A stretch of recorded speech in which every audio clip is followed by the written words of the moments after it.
Live, and here we go. Let's get on to the show.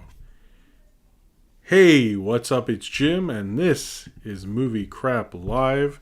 How is it going, everybody? I am a little early tonight, but I couldn't wait to talk to y'all. So, I'm waiting to hear from myself. I thought I couldn't wait to talk to y'all. Seems like it's going. YouTube is not my friend sometimes. But anyway, hope everyone's doing well tonight. Is this starting? This is weird. Hey, what's up, man? El Mono Loco, can you hear me? Hello, hey, Jordan Slufflo. Hello, hey, Twisted Razor. Hold on, I'm gonna have to restart my browser because I can't see me. It's weird. I guess you can hear me? That's cool. Okay. Sleepy 4Cat Productions. There I am. Okay, there we go. Sorry about that. Sunspot Mill. Yes, I am early. K-Master. Hello. Let's send out the inaugural tweet. Sorry. Austin. I saw Austin there. Twitter's gone. We don't need that. Okay, back to people. Frank Clark, Ace the Wind Rider, who has the art in the break tonight. Kit the Musical, El Mono, or you said all those people. El Mono Loco again, Kit the Musical, George Salaflo, Garrett Newell, Twisted Razor, Jaden K, and Ace the Wind Rider. Hey, Discount, Viscount. Been having a really stressful weekend, so this is a nice break. Take a big-ass chug of Red Bull to kick off the night. That sounds like a good way to kick off the night. And we're going to do the fade.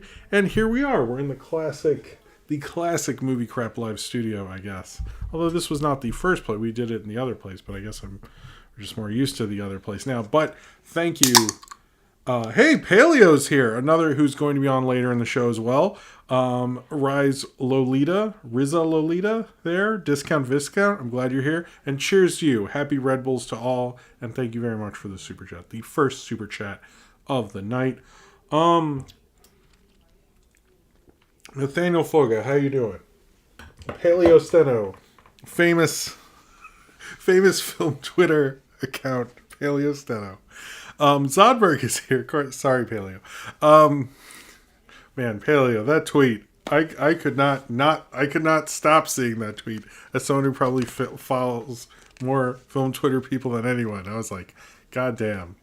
He set off a nerve. I can't believe he animated that whole sequence too. But I was just like, wow, that shit was crazy, Paleo. Anyway, having trouble getting Jim on my Roku? People watch me on the Roku? I'm honored. I like Roku. Okay. Yes. So we're starting early just because I was ready, and why the fuck not? I don't know if I'll ever start this early ever again, but we're here.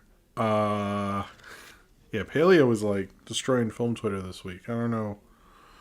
You were really going for it, man. But yeah, it's been a good week. What did we do? Oh, I finally watched Big Hero 6 again because Sophie had never seen Big Hero. Well, she'd seen part of it. I thought she hadn't seen Big Hero 6, but apparently school showed it to her. But yeah, we watched that. I think I liked it more the second time. I really hadn't seen it since I reviewed it forever ago. Nothing else major. Working on, this new Spicescape video. Working on stuff with Saber. All sorts of fun shit like that. Oh yeah, the Paul Blart thing. So we did. Hey, hello, Elwood DD. What was it? Oh yeah, last night I was going to do Paul Blart Mall Cop. I was going to do an instant premiere and it was processing. And I went to Discord and said, hey, 15 minutes, we'll do a premiere. And it just kept processing all night. And I also had another problem. I wanted to have videos all week.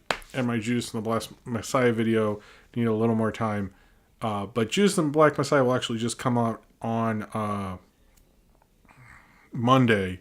Just because I wanted to get it out on Black History Month. But whatever, it's still a great movie. So I wanted to do that. So it'll finally be out on Monday. But here we go. Bloxy Axelwinkle. I see we had to start early in honor of Paul Blart Mall Cop. Comic book movies, film critics. None can compare to the true masterpiece. Now for part two. Oh man, I hope I don't have to review part two. I've never seen part two. Cheers to you, Bloxy. Cheers to you. I think I made a case for they should have made 2 in like 2012. I don't know why they didn't. Anyway, I felt like you probably didn't know I sort of liked Paul Blart, and it's not my Joker. It's my Joker. I should have sent out a tweet today. You know, we live in a society, a mall society. A mall? No, that doesn't work. But yeah. And thank you, Austin, for suggesting it. It sounds like I brightened up to Austin. I saw Austin wrote something in the beginning, and I didn't really get to read it because I was running around thinking, did I not say cornbread? Did I not say cornbread? Cornbread's I'm sorry, cornbread. I think I didn't. I'm sorry. I'm sorry, cornbread. I'm embarrassed now, and I apologize because I love cornbread. I like eating cornbread, and I like cornbread in the chat, so apologies. Yeah, sometimes the processing takes forever, which stinks when you put out a lot of stuff, and especially because it like usually goes out right when you have it ready. Which I know a lot of YouTubers don't do, but hopefully because the next 2 I will have done in time and all that stuff won't be an issue. Trying to think if there's anything else. Oh, here we go. Thanks. Here's Austin's. Thanks, Jim. It was my Zanza's birthday. What is that? And we rented and watched Paul Blart, so it was nice that you reviewed today. That was it. What is a Zadza? Oh, a Zadza? Is that like a Zadza? Like your dad? Or your grandma? Your grandpa? I don't know that term. I'm sorry. I feel really bad and stupid right now. Paul Blart 3 when? I know, Netflix. Get on that shit. You know, I really do think, though, when I was talking about it in the review, Paul Blart seriously, like, should have only happened during the recession. I think, like, having it... What was the reason for the delay? Like, to make the Zookeeper? Like, I don't think that's right. I don't think that's right. Yeah. Anyway, I'm trying to think if there's anything else. You know what's funny? I planned out so much of my grandfather. Well, happy birthday to your grandfather, Austin. Everybody, happy birthday in the chat to Austin's grandfather, if you could. But yeah. We will all be living in a mall-less society. Damn, that is true. Buster's is off camera right now. I really don't want to move the camera, but he's like on the bed. He's having a good time. He's feeling better lately, taking his pills, but I have to get him more treatment. So, hello, Super Kirby Dude and Coral Tender. How are you doing today? All right. Yeah, so later in the show, we have the What to Watch with Paleo Steno, as well as we will have a WandaVision episode 8 review. I do want to do my last Jim Simon cartoon review, but eventually, but I didn't do it today because I just thought I felt like I had the show together. I was like, let's not add an extra thing. So at some point we will do, and I want to do a video explaining more about Jim Simon because I'm sort of committed to picking a more obscure animator. And if you didn't realize what I was doing, and making reviews and then making a video about them to literally make more material on them. And so I like Jim Simon, so I'm gonna do him. The guy who directed Neighbors will be next, probably. I think. Hold on. It might not be. There's a couple people I'm thinking about, but that's sort of a yearly thing I want to do is pick an obscure animator and use this to do that. I think that'd be cool. Anyway, I know you love Paul Blart because you're a true cinephile. Thank you, Bloxy. Thank you. Cheers to you. Cheers to you. And hello, Disco Spider. All right. I'm glad you've been watching Knock Force. Thank you. Let's just get into this shit. All right, so I usually do Patreon first, but I'm going to do Discord first because... Oh, what's going on with my hair? Because my hair's being weird. I need a haircut, I think. Buster... Okay, we're good. We're good. We're looking fresh, right? Or you're going to tell me that so I feel good about myself? All right, so I found out today that it is on the 22nd. It was the 1-year anniversary of the Discord. So, congratulations to the Discord. Go there. It's amazing. Austin Zane Powers have done an amazing job. They've done an amazing job running the Discord. If you have not joined it, why haven't you? It is a great community. They have all sorts of great channels. from general, which I actually do post like what the segments are going to be. I ask like opinions, like what do you want me to cover tonight? I'll tell them if there's going to be an instant premiere. I will let them know, all sorts of crazy shit like that. It is I don't know, but it's also been fun because I get to interact with fans. I get to ask a lot of questions. I think there's been a great community. I know they do the movie nights, which they do a fucking great job at.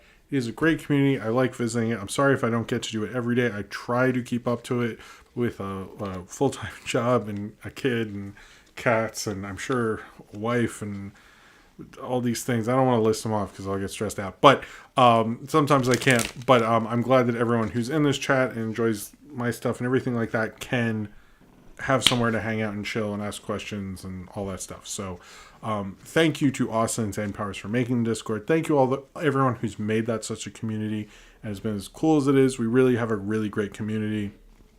And yeah, it's just great. And I like answering the questions on the Ask Jim channel. I like everything about it. And yeah, kudos. I'm just going to do one Red Bull hit for Austin and Zane Powers. Cheers to both you. Everyone raise a glass if you have it, or just say a thumbs up or something in the chat for Austin and Zane Powers for doing an amazing job. And hello, TuneJ723. Cheers to both of them. All right.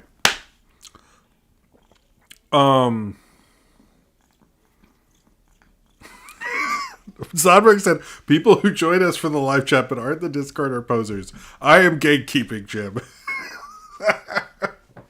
Also, I get that there are people who don't get to be here live. And if you're like, I would like to be here live and hang out with these people, guess what?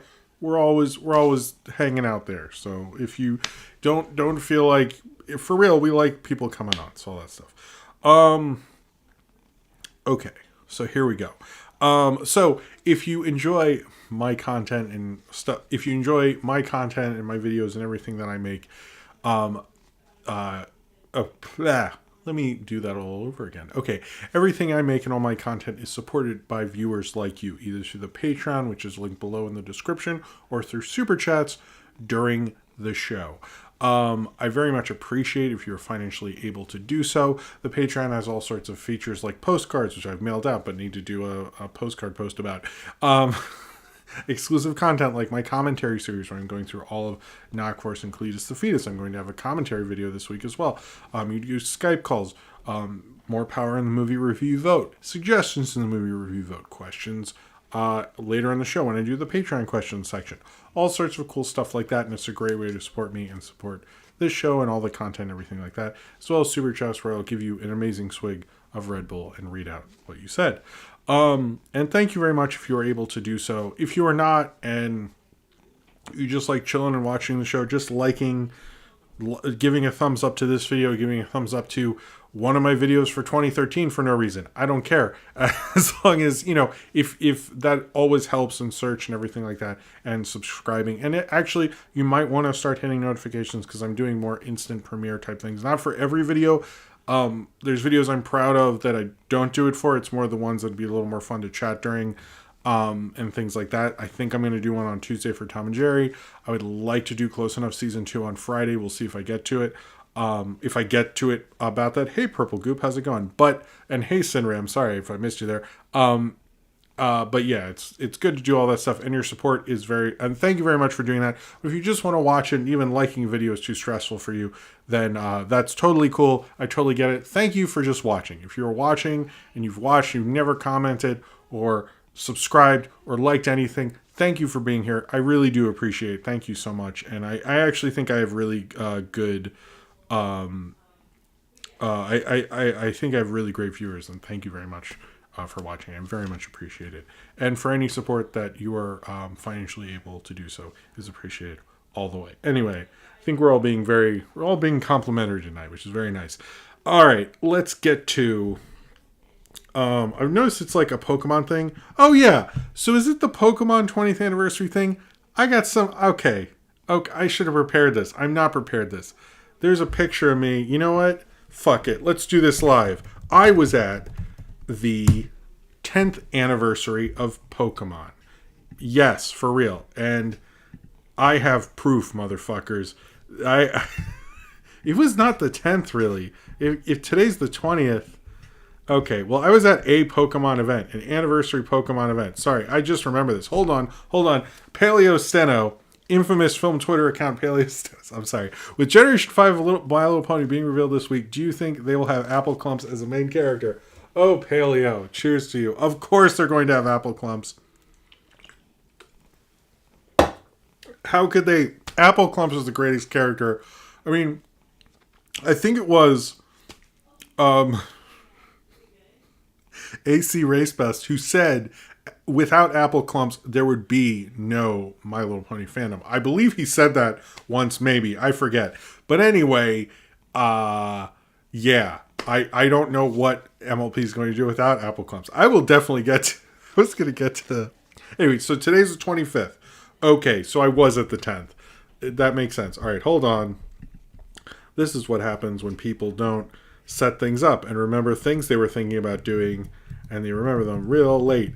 And then he has to, oh, is it not going to let me do? Oh, it's not going to let me do it. It's a weird picture for some reason. That sucks. Why is that? Okay. Fuck. Why is that picture weird? Hold on. Now I got to do... All right. I feel like this is worth it. Is this worth it for everyone? I hope it is. Okay, hold on. Now I got to take a screenshot of a picture on my computer. Is this worth it? I'm sure there's like people going like, oh, I want to see Jim's stream. What is he doing now? This sucks. I will never watch this. Thumbs up. That's what you should always do if you don't like a video. By the way, that's the... Okay, all right, hold on. Oh, I can put it right here. Okay, let's get this. So this video, this picture, right? Well, I'm doing it wrong. This picture is from the 10th anniversary. It was at Bryant Park. Ian and I went, and Hulk Hogan presented. That is a real. That is real. I was really, so it's like very early. Like I think we were just talking about Knock Force, and we went to the 10th anniversary. My legendary picture. That is what that is from. For realsies. I'm so proud of it. Oh, you posted in the Discord. Thank you, Austin. Yeah, maybe I should post that on Instagram tonight from the 10th anniversary to the 25th. But yeah, anyway, I'm sorry. Zane Power says with the purple one and the twinkle slide and the twinkle slide be in it. I think so. Cheers to you, Zane Powers. All right, but anyway, that's the story behind that whole thing. Let's do the fade again. Okay, I like the fade. That's cool. Thank you, OBS. All right. Should I be doing... I should... Yeah, I need to... Anyway. All right, so that was that silly thing. Now let's get on to... We need to separate this thing. Why am I not... Oh my god, this is a wacky show. Already I can tell this is This is the wacky show. Let's talk about MLP redesign because I'm getting a lot of things about it. So, first off, I don't think I'm the authority on this whatsoever because I know so much about Apple Clumps. But I will say this. I looked at the redesign and I think it's actually pretty good for today's like little girls who watch. And I'm not discriminating against the bronies, but obviously this is made for little girls. Like when Sophie was born, literally My Little Pony stuff just showed up in her room. I don't even know how it got there. That's like how immediate that shit is with little girls. But was it? Oh, it wasn't before. It was definitely after Zodberg. It was definitely after. Trust me. I had those headphones after. But anyway, what was I saying? Yeah, I like the design a lot because. Wow. Okay. This MLP segment is going to be all... It's probably for the best because I think, I don't have the greatest thing to say. Daniel Vasquez, I'm assuming New Mexico governor, is allowing movie theaters to reopen since last March, but only in counties that are in green or turquoise level, including less cases. I'm actually going to talk about that like literally next. But, thank you, Daniel Vasquez, for all the super... Okay, first one, cheers to you, and... He says, my county is still in yellow, but will be in green in a couple of weeks. It's the only town in my state can reopen because it's on the green level, and one is in Taos. I'm not sure if I'll go to, because they're going to open this coming weekend. I don't know if I'll go, but they're only at 25% capacity. That's more because of my family. If I was like living alone, or I think I could be alone, I probably would go. So that's up to you and who you're living with and what you're comfortable with, and also what they're comfortable with, by the way. But that's interesting to know. I didn't know they're doing it by county in other states. It's really becoming more of a states' rights issue than we actually initially thought it was. But thank you for telling us about that, Daniel Vasquez, and thank you for the generosity with the super chats. And a second cheers to you. Okay, back to MLP. Then I'll do movie theaters. Then I'll do Spider-Man. I think it looks cute. If you look at the shows Little Girls Watch Now, it's reflective of that, which I think was a really smart thing to do. The other one was Lauren Faust sort of doing, like, I don't think it was of the time as much as it's not trying to mimic what's going on at the time as much as this is, but I think it's doing it in a way that will appeal to younger kids. Sophie saw a picture of it and she thought it looked cool, but I think it doesn't really matter to little kids until the movie thing is out. But it looked cute. I also want to say this. I've been hanging out with the bronies for a long time, and I've always known them to be a good fandom. And almost every fandom on the internet, when there is a change of something, they get all upset. They get so angry. All the angry tweets and all that stuff. I did not see that from any of these guys. Like I don't follow everyone, but I follow most of the presumed big people or whatever. And everyone was like, "Yeah, we like this. This is cute. This is cool. They're really supportive." That says a lot about that fandom. I really gotta say, as someone who let me go to 2 conventions with having like no knowledge of the show, they're obviously very nice, and I really gotta say, I hats off to them, because seriously, think of what we're gonna talk about with Superman in like 15 minutes or something. It's like such a difference. It's interesting how open that fan base is. And I think, if anything, that confirmed to me that that's a fucking great fan base. Because, you know what? It's like, that's cool. That's fucking cool. That's what I gotta say. Hey, Major Mekazawa. Anyway. I mean, I'm sure there were some, Paleo says, there are some people that are upset, but the majority of the fandom is excited. I'm sure there's always going to be someone, but the fact that the majority isn't upset is great. But I liked it. If you watch, Sophie watches Gabby's Dollhouse, I think it is, and it sort of reminded me, those designs remind me a little of that show, and that show's such a huge little girl hit that I think MLP will continue to be a huge brand forever, probably at this point. So, movie theaters, let's get into that. The Paramount chief basically said he believes that movie theaters are going to come back to normal because of consumer excitement. We did see on Friday that Tom and Jerry made about $12 million just on Friday, which is crazy. Presuming that holds, that means it could make upwards of 30 to maybe even 40 if it holds even more than that on a Saturday and Sunday. We'll see. This weekend, which is like a normal box office weekend, not an amazing one, but a pretty normal one. Obviously, it's on HBO Max as well, so if you don't need to go to the theater, you can just do that. So what we're seeing, and in New York, they're opening next weekend at 25% capacity in most theaters. I have seen things are opening up. We're going to talk more about that, even with Paramount Plus. It's continuing to be a big issue. What is going to happen with the future of movies? I'm very curious what is going to happen. I support it. So like, I am not, because I, have a wife and a daughter, and I just don't feel safe doing that right now.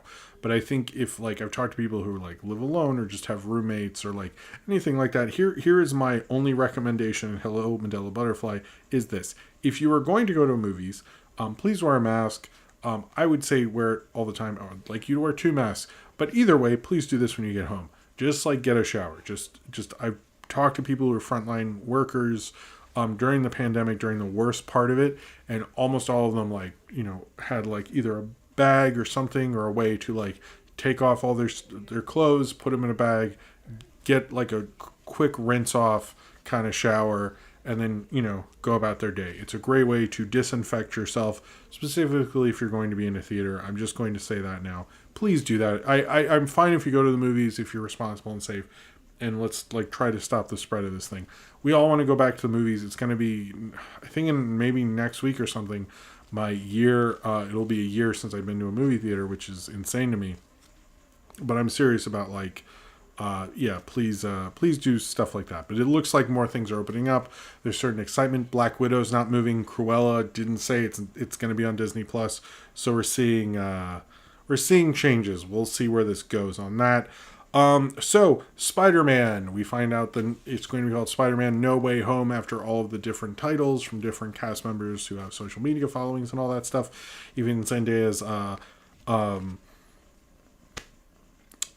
Spider-Man Home Depot, which is very funny. I think what we're going to see, what did who say? Sorry. It was a funny little thing. I think it was obviously to take advantage of the multiverse whole thing with Spider-Man, with this new Spider-Man and everything like that. I do think we'll see probably more from it eventually. Maybe a trailer. It does open this Christmas. But it was a fun little social media press thing. I don't know if Spider-Man necessarily needed it, but it got it and we all got excited. So that was fun. Oh, Cineram says more theaters in my area and are open now, but they're almost exclusively AMC, no Cinemark or ArcLight. I didn't realize you had ArcLight in Chicago. That's cool. I wish I had ArcLight here. Cheers to you, Cineram. I hear they're a good chain. I would like to go to one eventually. We'll see. Cheers to you, Cineram. Thank you for the super chat and thank you for being here. So in more Jim news from the past, sort of, that will connect to this. We got kind of a thing with Galactic Kids Next Door. It looked like it was updated to, was it Mr. Warburton or something? The creator's YouTube account. Basically, there's some talk that there might be something with the Galactic Kids Next Door. There hasn't actually been anything announced, but nostalgia-wise, it would make sense that they would want to do something with this brand. I never really watched Kids Next Door. However, I will tell you this, my one Kids Next Door story. I actually got to visit Curious Pictures when they were making Kids Next Door and met the creator in a class I was taking at the time. I still don't know that show very well. I was in college when that show was on, so it doesn't represent what it does to all of y'all. But yeah, the only thing I have from that is I know they were considering making a movie, but it was in very much the early stages, I believe. And I don't think it went anywhere. But that's the only thing, and I'm not contractually obligated not to say that, so whatever. But it looks like Galactic Kids Next Door is getting a little more buzz, but it's sort of like the same thing, just uploaded somewhere else, so people are, of course, reading into it. I think it's just more of a, I want this on my own YouTube channel as well for cohesion and stuff. I think that's always, I think that's all it means, to be honest with you, from what I saw. All right, so, did we get to everything at the beginning? Yes, we did. Sorry, that was, Jim is one of the evil adults. I mean, you know, I don't want to talk about it, but, so the Simpsons replaced Harry Shearer. Whoa, why'd you do that to me? Why'd you do that to me, Google Docs? All the way down to page 6? Come on now. The Simpsons replaced the voice of Dr. Hibert from Harry Shearer, who will no longer voice Dr. Hibert, to Kevin Michael Richardson, who is a veteran voice actor and is African American, because they're trying to replace, basically not have certain actors just play all these different minorities and people of color that they were before. And Matt Groening said, and I know Harry Shearer didn't agree with this change, and hey, Jordan Bouchard, I don't know if I said that, he didn't agree with this change, and Matt Groening said, times change, but I actually don't have a problem with the way we were doing it. All of our actors played dozens of characters each. It was never designed to exclude anyone.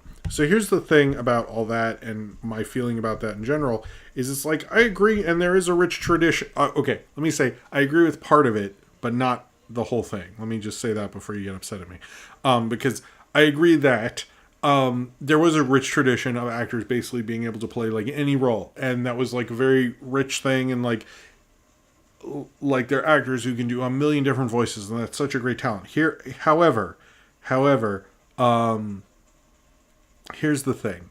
A lot of these roles, there aren't a lot of as many opportunities for black actors and Asian actors and actresses and things like that. And having, you know, a white guy do it when there aren't as many opportunities, and there's such a imbalance, doesn't work as well. If it was like a complete even playing field, I'd be like, sure, go ahead. But like the fact that it isn't, it just doesn't, to me, it doesn't work. You're like, wait, you could, like, Kevin Michael Richardson is a veteran voice actor. He's done a lot. But like, this is obviously a big deal for him. This is going to raise his profile. This is going to give him a leg up that he wouldn't otherwise. And I think it's like, does Harry Shearer need that at this point? Like, not really. So I kind of look at it more as like, yes, I think there was a talent. I think Harry Shearer did a great job. I actually did not realize that was Harry Shearer. I always forget that was Harry Shearer. But you know, I think it's like, let's give more people opportunities. I think they're like, you guys are making shit tons of money on The Simpsons. There's absolutely no reason you're not including black actors and giving them that experience and letting him go to cons. And now he's on The Simpsons, he can get a better role, and then he can help other people get better role. It's just like there's a line of succession that we need to actually be setting up. And rather than just showing like how talented Harry Shearer is, we all know that Harry Shearer, we're fine at this point. So anyway, I hope I'm communicating this correctly, but it's like, I agree that they are all very talented, but I just think it's like, it doesn't play, and I don't think what they were doing was, other than the Apu voice, was necessarily, the voice were necessarily offensive, but I do think, we need to be setting up, to really stop racism and change these precedents that have been set up. We need to open up more opportunities rather than close them. And that was the issue, really. Yeah. Also the Apu thing, because I know they don't really like those things. Yeah, they replaced Carl. They replaced a lot of people. But I think this one was a surprise because Harry Shearer didn't really want to do it. But they also, it's interesting, like, they keep bringing up, like, we're not going to pay anybody less, so move on. Move on? I should move on? Okay. Well, I was done, so it's fine. So, 12-ounce mouse, it was, that's true. That's true, Mandela Butterfly. We'll remember these episodes are made months ago. We could just be now getting the news. That is true. Season 4 of 12-ounce mouse. What's going on? So, because apparently it was like some special 12-ounce mouse fan day on the 22nd, which is also the Discord birthday, which is weird, but amazing coincidence. But apparently in an interview with Corn Dog Central, which is the big 12-ounce mouse fan site, and they did an interview with Matt Malero, and he basically said no season 4 for 12-ounce mouse. He also said the new regime at Adult Swim is applying a different agenda. So basically, we don't know much more than that. Yes, an F in the chat for 12-ounce mouse if everyone could. Thank you, Paige Howard. 12-ounce mouse, we were lucky to get season 3. I did not expect a season 4 so soon. It did end on a cliffhanger, but that show was pretty out there and odd. I'm a little surprised because it did feel like they brought it back in like a, hey, let's get the fans involved, let's get them excited, like even for an HBO Max and something. And I thought, but here's the thing, 12, and I thought that's what they were trying to do, but I think there's cult shows, and then I like all the F's in the chat. Thank you all. You're making me feel special. But 12-ounce mouse is like a cult show. It's like, it's like very much too cultish for its, which I love about it. But I think if you're a network, you're like more thinking of like the cult around Close Enough than you are 12-ounce mouse. It is a very out there show. I'm sure with what's going on at AT&T, they looked at this and went, what the ever-loving fuck is this? But he did say, don't count it out because we didn't expect to come back for season 3. So we'll see. Maybe in 20 years there will be a 12-ounce mouse season 4. We'll see what's going on with that. But hey, we got a season 3. Honestly, I'm happy because, for 2 reasons. For the show, because we got a season 3, it was really good. I think I would go 1, 3, 2 if I was going to rank them. I liked it. I liked that it continued. And I liked that the fandom, like, I've never seen that fandom and that show be taken more seriously than season 3. I think it did a lot for the reputation of that show. I also, like, forever I'd been saying I wanted to do a 12-ounce mouse review, and I never got to, and I finally did this year. So, I think, I don't know. I'm sad that it's gone, but I kind of don't count it out because I never thought it would get this rejuvenation thing. So, It was a damn good show. I'm sad to hear it go, but there we go. So this is sort of the DC section. Let me get some water. When I talk about two DC things, I guess, officially, the Snyder Cut is 4 hours and 1 minute. Zack Snyder did a very long article with Vanity Fair that I didn't have the patience to read, but to my understanding, he talks about first that the suicide of his daughter, everything like that. I think, here's the thing, and the portrayal of Zack Snyder in the media is that he's a crazy person, which I'm not going to say he's not a crazy person, but anytime people say, the Snyder Cut fandom was a little toxic, and he's always like, how can they be toxic? They've raised all this money for suicide prevention or things like that. Here's, and this is a real thing. I'm not trying to be like, and I don't like Zack Snyder or the Snyder Cut or anything or any of his movies too much. But here's the thing about that is I think if you're a dad and you lost your daughter to suicide and a bunch of people who like your movie are raising money for suicide prevention, you're going to like those people. And I don't think he's ignoring a toxic fan base. I think, we've sort of minimized a lot of like what happened to him when he left that movie. And I do think that fan base has been a little more in touch with that. If you watch the videos, they're very much like, that was actually really horrible and fucked up. And why don't we talk about it more? I'm like, that's sort of a good point, actually. I don't agree with your racist things, but this part I agree with. And I think that, I think he actually has sort of a point. It was like, they like raised a lot of money. It sounds like he had a really hard time, and that sucks. So, anyway, I'm just saying, I don't like the Snyder Cut fandom. I think they're jerks, but they did raise a lot of money for suicide prevention, and I'm sure that appeals to him specifically in a very emotional, horrible thing that he went through. So thus is why he says that. I don't think it's because he's trying to protect his fan base, actually. I think it's because, like, he went through something awful. They financially have supported that thing not happening again. Put yourself in his shoes. What would you do? You'd probably be like, I don't think they're that toxic, and they've done this nice thing for me. So, whatever.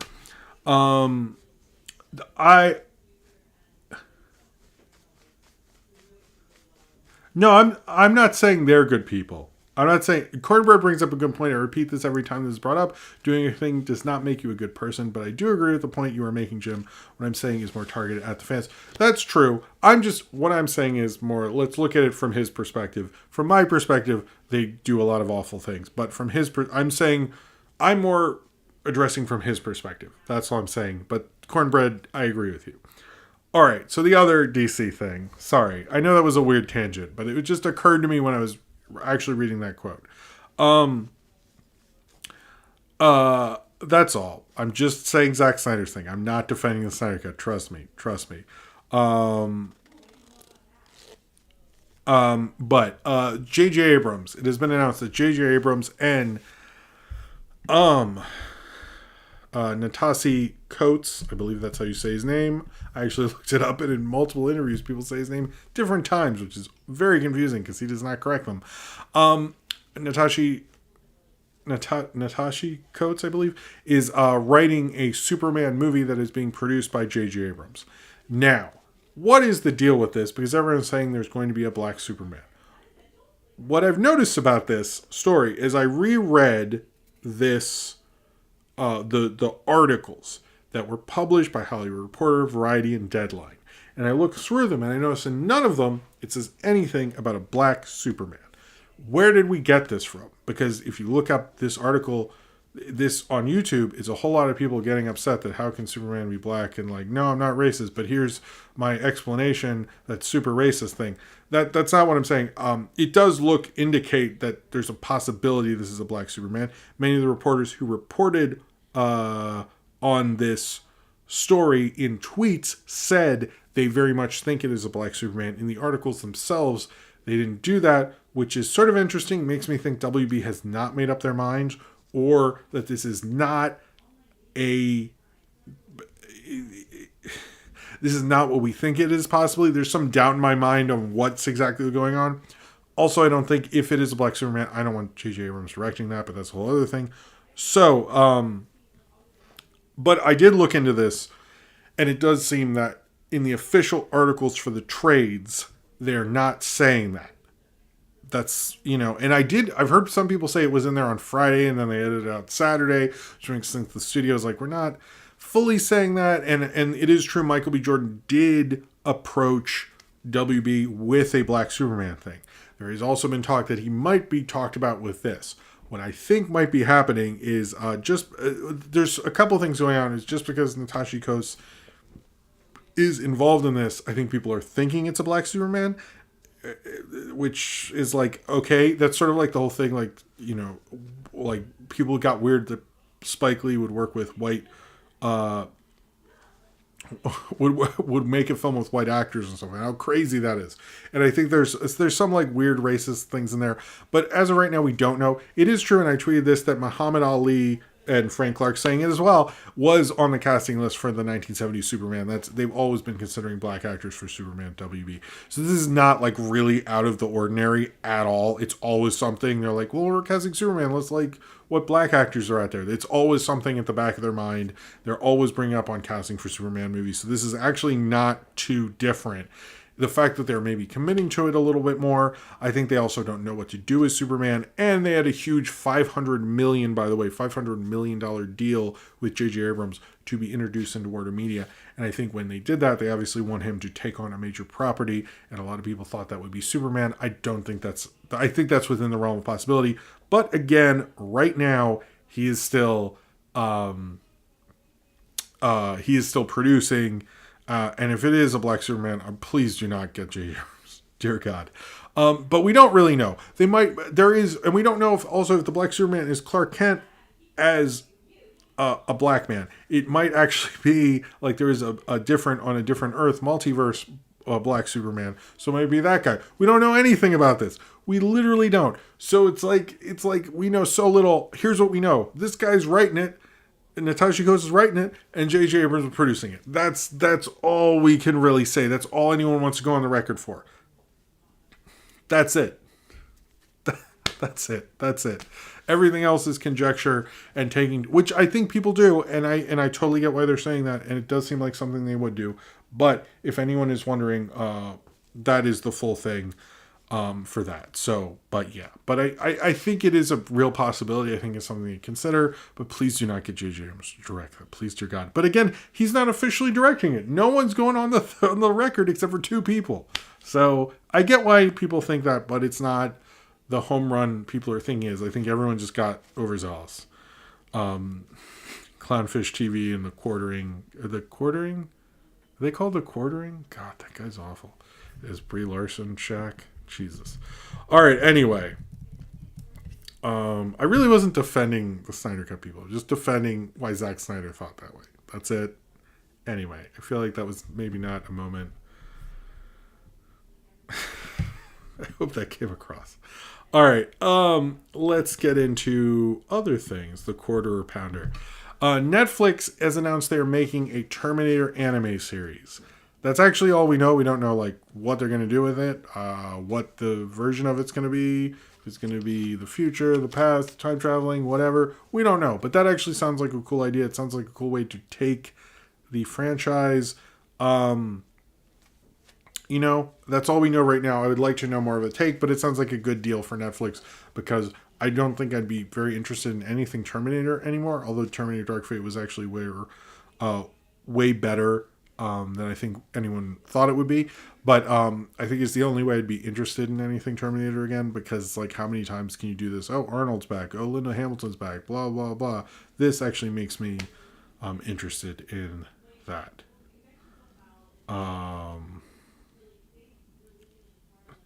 Black Superman was the president of the United States? Wow, that's cool. I like that. I would vote for him. We should probably know more about his stances on things. But so let's get into the Paramount stuff. I'm going to take some water for real quick. Sorry. There are a couple things that are literally just tonight. There's two things: is the Disney Plus release calendar, which got updated, and the Paramount Plus info dump that we got. They did kind of a big like, here's what's going to be on Paramount Plus. There's going to be a lot of sort of quick things. I'm going to try to get to everything that I thought you'd be interested in. If we get to the end of this, at the end, and you think there's something I missed, please let me know in the chat. I did not watch the Sarah Connor Chronicles. But before we get into it, obviously the first thing, and since it's on the thumbnail and all that stuff, is the first look at the Rugrats, the CG reboot of the Rugrats. I don't really love this at all. I like the voices. It looks fairly like a decent reboot kind of thing. But my kind of main issue with it is, how do we go from the sketchy style in the 90s where it's all crazy and weird and shit to this cleaned up CG thing? That is depressing. Medela Butterfly says, what's going on with Michael Keaton's Batman? That we don't know. We still know he's in the Flash and they have the Supergirl. They cast that Supergirl. That's pretty much all we really know about that. But he's in the Flash. Any other movies, that are just rumors as of right now. Cheers to you, Medela Butterfly. Thank you for the super chat. I'm actually going to take off my hoodie because I'm getting a little hot. Okay. Oh, that feels much better. Buster, do you feel better? Well, Buster is just always wearing a fur coat. So. But yeah, I just don't like the whole concept of going from what I grew up with season 1 to now. I don't love that. Like the theory of that, all that is just gross. But it looked fine. I think modern kids would sort of like it, but we didn't get like, I wanted to see like the babies invent something with their imagination. I like the Reptar thing. I thought that was actually my favorite part of the design of that. So I just don't like the whole theory of the idea of the evolution of where Rugrats is. All right, so now let's get into Paramount Plus stuff. So first off, CBS All Access will become Paramount Plus on Thursday. So, oh yeah, Jim keeps tripping. Thank you, Zay Hires. So if you have CBS All Access, it will become Paramount Plus on this coming Thursday. So let's get into all the various things, because there's a lot of it. The big movie thing is actually this. Certain movies, not all of them, and actually I've noticed some people have gotten this wrong, what movies are, but it's actually only 3 movies right now, are going to do a 45-day theatrical window where it'll play in theaters for 45 days and then go right to Paramount Plus. Only 3 movies will be doing this as of right now, which will be A Quiet Place 2, Mission Impossible 7, and, of course, the Paw Patrol movie. But Top Gun is not presently doing that. Actually, a lot of people just kind of said it was because there's so much info and they assumed, but they made an ass out of you and me. Right now, it's only those 3. So when they get released 45 days after release, they will show up on Paramount Plus. That is Paramount's idea on Jim, why are you reviewing movies at 4 a.m. in the morning? Have you lost control of your life? I have not reviewed movies at 4 a.m. What? Where's that? I do stay up too late. Discount. I'm not sure what that's about, but cheers to the super chat anyway. Frank Clark says, what are your thoughts on Blue Beetle getting a film? I was going to talk about that later, but I don't know much about him, but I am pro it anyway because of what I'm going to talk about later. Frank Clark, but thank you for the super chat. I appreciate it. Cheers to you. So anyway, 4 a.m. is a Rugrats meme. Well, that's true. You know what though? I will say, if you ever have a kid and you wake up at 4 a.m. and are trying to like assemble yourself with some sort of dignity to deal with like a screaming kid, I totally know what that's like. That is more real. When you get there, you will know how real that is, and you will get. I mean, I'm basically Stu anyway. Like I'm a dad who tries to follow their dream and is just. Yeah, it's just like making pudding at 4 a.m. looking into the abyss of life. Anywho, so The Offer is a 10-episode limited series about the making of The Godfather. We already knew that was coming, but it is one of the things that they're doing. They're also going to be making a show. Hey, Paleo. They're also going to be making a TV version of Halo. This was supposed to go to Showtime, and then Paramount went, fuck that. We have this streaming service, bro. So it's going to Paramount Plus. Instead, it's obviously their biggest thing. We're not going to get it till early 2022. That's going to be their biggest thing. One of the things about this, and I wanted to get into this, about Paramount Plus is I think a lot of people are going, this thing is dumb. No one's going to want this. We have too many streaming services. Here's the thing about CBS and Paramount and Viacom is I don't think they have the hold over the youth market that they used to, and I don't think they get enough write-ups that they used to either. But certain shows specifically on CBS have massive worldwide followings. So I'm talking about NCIS, CSI, all those kind of shows. Yellowstone is huge all over the place. It's just that, like, people who write about movies like myself or like the AV Club or anything like that, none of us cover this stuff because none of those people are interested in reading reviews of those outlets, and we're not appealing to them. What I find interesting is people are just like, who watches this? And they don't look at, if you look at the numbers for some of these things, you're like, holy fuck, like this is the biggest stuff on TV. So I do think this is probably a lot bigger of a streaming service than people want to deal with, to be honest. I don't think they want to. I know NCS is currently on Netflix, but their procedurals, like they're doing a Criminal Minds reboot and everything like that, I think are going to matter, are going to help the streaming service a lot more than people realize. But there's been a lot with Yellowstone. I have not watched Yellowstone. I like 2 Taylor Sheridan movies, Hell on High Water, and the first Sicario. I wasn't really into, was it Wind River, I think, and the second Sicario. But I know they're doing a prequel, a Yellowstone show. I think Jeremy Renner's involved in it. They're doing all sorts of there's Ty Sheridan basically went into the prestige TV thing hard when it clearly, like, he wasn't the hit Wonder Boy crime movie guy anymore. He just like went full in on TV, and it's definitely worked out for him because he was getting apparently he's getting like a huge deal. Apparently Yellowstone's one of the biggest shows on cable. I didn't know any of this, which again shows like Paramount works on things that we just don't really see talked about. We're not talking about, like, it's just like these aren't shows that get the kind of press necessarily, but they get the eyeballs. And Paramount, they know it. Like, they wouldn't. Thing is like, look how Sony's not making a streaming service. Haha, crackle. But they're really not. Paramount is, because I think they know they do have a little more of a following than people realize. I think it should just be CBS, but I know CBS is only big in America. So, thus Paramount, because they have other things. MTV's Behind the Music is coming back. This sounded real shit. The version they're doing, it doesn't sound like they're going to do the obscure bands they used to, which is kind of what introduced myself and a lot of people more into pop culture. They picked popular bands, but not ones that were as culturally relevant, ones that had a good story. It sounds like they're just going to do, like, what's the Behind the Music of Taylor Swift? And you're like, what? No. Are we serious? So I just don't think, they don't own Crackle anymore. That's right. I forgot about that. So I don't think that's going to be really that great. They're also talking about making TV shows based on movies they own, including the Italian Jobs, Parallax View, Love Story, and Flashdance. Those are confirmed. I don't think any of those would make really great. I can understand if they're a miniseries, particularly like Love Story, because I think there's a sequel. Same with Parallax View, Italian Jobs. Like, most of these just feel like movies. I don't know how you're going to make that into a show.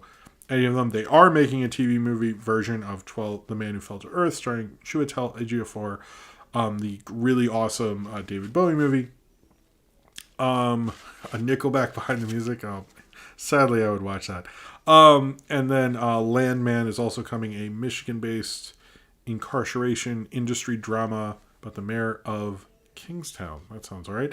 Cineram says, I'm totally into the Real World Season 1 reunion on Paramount Plus. Was obsessed with those people when it first aired. I was 19. I was reading about that. Actually sounds kind of interesting. I wouldn't mind. I'm more of a Real World London, which I think was 4 or 5. But I wouldn't mind if they did Real World reunions of the original seasons, because after a certain, like, you don't understand how big the Real World was and how much they'd rerun it. Like, you really would know the first 5 seasons if you watch a lot of MTV, which I did. And so I think those reunions would be interesting. But thank you for the super chat. That is a good thank you. I actually did forget to write that down, so thank you, Sunram. Cheers to you. Like, Real World got real bad after a certain point, and people wanted to be on it too bad.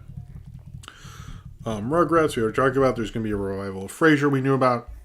These are a couple we didn't know. I didn't see as much press on. Inside Amy Schumer, the series is going to be revived for the service. It looked like she was dealing more with HBO Max and Netflix. Seems like she's really investing highly with Paramount Plus, which is a good move. It seems like a lot of people want to do stuff with Amy Schumer on the streaming side. Reno 911 is coming back. to to another streaming service. This is not a thing of the Quibi stuff, which is going to go on Roku eventually.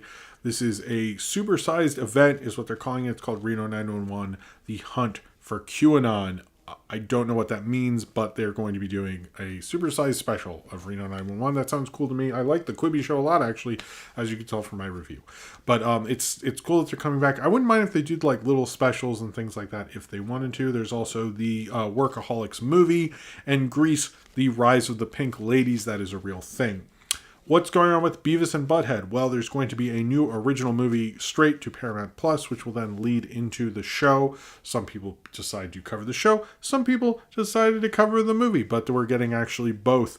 Sounds like Mike Judge is going to be very busy, thus why he let his HBO Max deal completely lapse. I'm excited for another movie. That actually sounds kind of cool. We don't know what the movie's going to be about or anything like that, but it sounds kind of cool. Stephen Colbert is presenting Tuning Out the News, a daily news satire series featuring a cast of animated characters led by James Smartwood, lampooning real-world news stories and interviewing live-action guests, which is interesting because Jon Stewart tried to do that with HBO, and it didn't work out. That's for real. So he abandoned the series, and now Stephen Colbert is literally doing that. There's going to be live action versions of Dora the Explorer, so like the movie, whatever, and the Fairly Odd Parents, and guess what? Butch Hartman's going to be involved. Yay! Put an F in the chat for how excited you are that Butch, what's a bad thing in the chat? Is F it? F? Whatever, fuck Butch Hartman. And also there's going to be an iCarly revival. Cheers to Quentin reviews. Okay, so let's get into the Avatar Studios. Yes. So, what's going on with... they call the boo, put an L. What's going on with Avatar? Simply put, here's what happened with Avatar. Netflix made Avatar insanely popular, and then they're like, let's make a shitty live action thing, because people like live action Avatar, right? But what they're basically doing is realizing, Nickelodeon realized the power of Avatar, the power of cult things, and they're heavily investing in Avatar, making Avatar,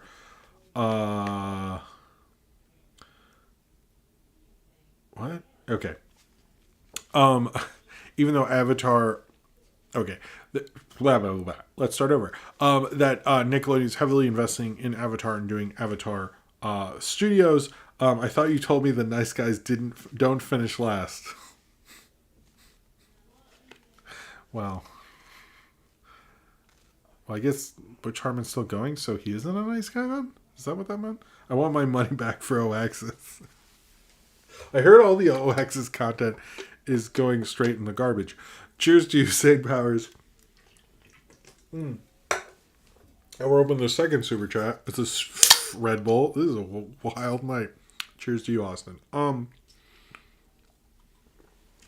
So Avatar Studio, Nickelodeon and Viacom realized Avatar is highly more valuable. We know they've said that the idea of the studio will make new series, movies, spin-offs, and short-form content based on Avatar The Last Airbender, but they're specifically first working on a new animated theatrical film, which to me means they was actually going to go to theaters.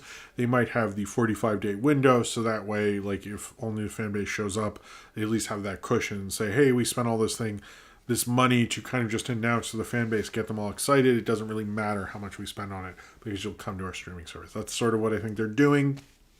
But they might just be testing the water to see how big this fan base is. I'm curious what other projects are going to be announced for that, but as of right now, it is just... the movie currently, but it sounds like they're going to be doing more from the creators of Avatar, which I think will be cool. It also shows Nickelodeon, I think one of their problems is they never had enough time slots because they have to show they legally, contractually, and Congress did that legislation where they have to play 70 hours of SpongeBob a day somehow. So they didn't have enough time slots for stuff. So this, I think, opens up Nickelodeon. We're not really talking about the Nickelodeon fronts because they have not happened. I don't have a lot of faith in them. I do more so with the Avatar announcement. But again, when those happen, we will talk about those. We still know that there's a SpongeBob prequel. A lot of advertising. I've seen advertising around New York City because I do have to go to work sometimes. And the Paramount Plus thing is really pushing Camp Coral. Not so much Sponge on the Run, but Camp Coral. It seems like they think Camp Coral is going to be something. We're also getting more Star Trek things, getting new seasons for Star Trek Discovery, Brave New World, Section 13, Lower Decks, Picard Season 2, and they now include the CG series Star Trek Prodigy, which is going to be on Nickelodeon. We also have, we have a few more Paramount things, and then we'll get into trailers and stuff, I promise. So the one thing that was interesting about all this is they mention actually movies going to pay TV because they still own Showtime. Unlike HBO Max, was like, I don't give a shit about HBO. Who cares? Paramount Plus still obviously makes a lot off their TV channels, and there's a lot of movies that they're going to get directly after going to pay TV to streaming. They specifically brought that up. It's interesting to hear people on a podcast in 2021 talk about and explain what pay TV is, which is Showtime. Is Cinemax still a thing? I don't know.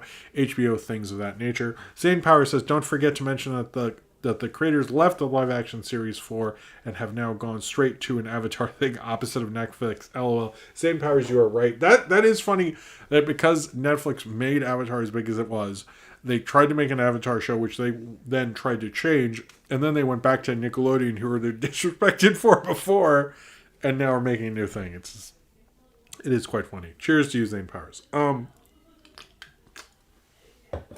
But anyway, Paramount Plus is basically going to get a lot of movies after pay TV, after on demand. Instead of going to basic cable, it doesn't sound like they are. They're going right to streaming. Those being No Time to Die, House of Gucci, Creed 3, Snake Eyes, Clifford the Big Red Dog, Top Gun Maverick, Sonic the Hedgehog 2, Transformers 7 maybe, Dungeons and Dragons, and Scream are a part of that. So we're not going to see the 45-day window on much. And then we're going to see new takes on that Paranormal Activity thing I talked about is going straight to Paramount Plus, as well as a new thing, Pet Cemetery kind of spin-off thing based on the last movie, and a supernatural movie called The In-Between or whatever. Alright, so this is the last thing, with Paramount Plus, is what is not going over, and that is Twilight Zone. They announced they canceled Twilight Zone. It's not going to have a third season. This is interesting because is this the only time we've heard a streaming service be announced where they talk about canceling something? Most of the time, most streaming services are like, boom, we've got all this shit. Look at this thing. Look at the movies. We got the shows. This is going to be crazy. And this is like, they immediately started the day with like, we're canceling the Twilight Zone. So it does seem like they wanted some distinction between CBS All Access and Paramount Plus. The only show I could really find that they were canceling, and they put out a lot of stuff in here, which is just insane, but that they were canceling, because I think most of it's coming over, but that they're officially canceling this the same day. I'm sure CBS All Access canceled other things before, but the way they did this... I talked about the Halo series, Paleo. I talked about how it was a Showtime thing, and it's going to be coming out in 2022. I did talk about it, Paleo. I definitely talked about it. But yeah, that's really their big thing. Okay, well, I will say this about the Paleo show, the Halo show. Sorry, Paleo. Is Halo. A lot of people were saying, why didn't they leave with Halo? But that they really just needed to get their streaming service out. They really just had to find a date where they knew they could get it out. And rather than lead with Halo, they're going to just start and get as many subscribers as they can now. But it feels like a lot of people have said when the streaming service is really going to hit is when we get the Halo show. No one's really seeing much potential in it right now. But if you look at HBO Max, it didn't really take off. But also, like, I believe Paramount Plus will just be on Roku, so it'll be a little different than HBO Max. It took a while for people to really get into it. Now I feel like it's my family's primary streaming service, to be honest with you. But I'll get more into what to watch. Haleo Steno. Paleo, if you ever get canceled, that can be your next account. There you go. I don't think you would. I'm sorry I said that. Sorry. Anyway, let's get into trailers and stuff, and we have a lot of trailers, of course. Here we go. The Luca trailer. This continues to look like Call Me By Your Name. I was a little surprised I didn't realize both boys were fish. It still looks like a lot of fun. I'm getting kind of Onward vibes. I'm not 100% on this movie, to be honest with you, but we'll see about that. The Army of the Dead trailer, Zack Snyder's Army of the Dead. He has another movie coming out. Actually, he even admitted he's making nothing off the Snyder Cut. So this one he is making money off of. And it seemed like they edited it like it was a Suicide Squad trailer or something. It was interesting how much of the DCEU is connected to Zack Snyder. That was kind of weird. MODOK. Oh, sorry. Paleo's already canceled. Well, there you go, Paleo. I helped. The MODOK trailer, that looked fun. I'm a little excited for MODOK. It looks like a weirder thing. The thing with the MODOK show is, like, I feel like so much of Marvel has the same equality, and MODOK is like, oh, right, comic books are different sometimes. Like, there's different adaptations, different things. I kind of like that about it. The Camp Coral trailer, it's a Camp Coral trailer, so everybody hates it or whatever. I was actually thinking today I should make a video where I pretend to be, I was going to be Jim Jr. and I was going to make a video in 2044 and talk about how Camp Coral was so influential and talk about my 5 favorite episodes and make up things that the cartoon community would hate the most. And the only one, I'm not going to do this, but the only one I came up with was, this is really, I'm going to cancel for this. The only one I came up with was there's going to be an episode of Camp Coral where they brought back the ghost of Steven Hillenburg and he raps Sicko Mode. That was going to be a funny video. Too bad I didn't make it, though. Anyway. I was going to talk about how Camp Coral is how I got into SpongeBob, and it was going to be really funny. All right. I got to go. Bye, y'all. Oh, bye, Carter Wright. All right, let's continue this. Solar Opposites Season 2 looks cool. I've never watched that show, but it continues. Jim. I can tell when people are saying the delay. The Camp Coral, the Solar Opposites Season 2 trailer looked fun. If you're into Solar Opposites, I'd imagine you'd be happy about this. Talk about Joker, Jim. Jesus, and ending stuff for JL. We live in a society. We need more Jim Jr. videos now. Tell us everything about... Oh my god, I should just make videos of, like, and find the worst shows that everyone hates and talk about how influential they are by Carter Wright as well. That would be funny. Cheers to you, Zane Powers. Okay, keeping on trailers and stuff. Should I just make Jim Jr. things? Let's talk about the moment where I really understood who Patrick was in the 3rd season of Camp Coral.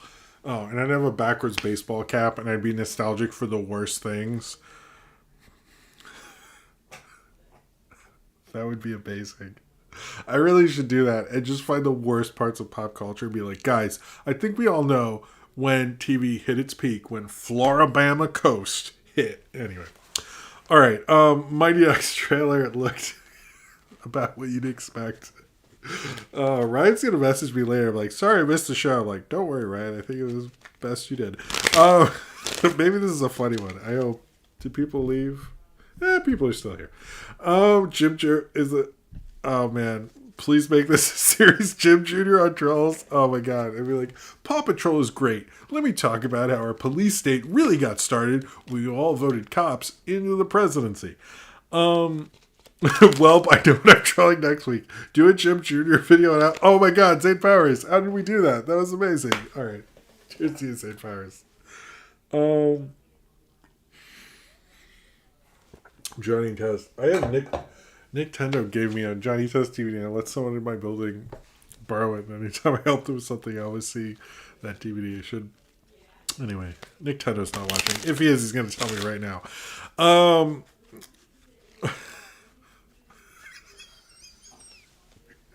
Sorry.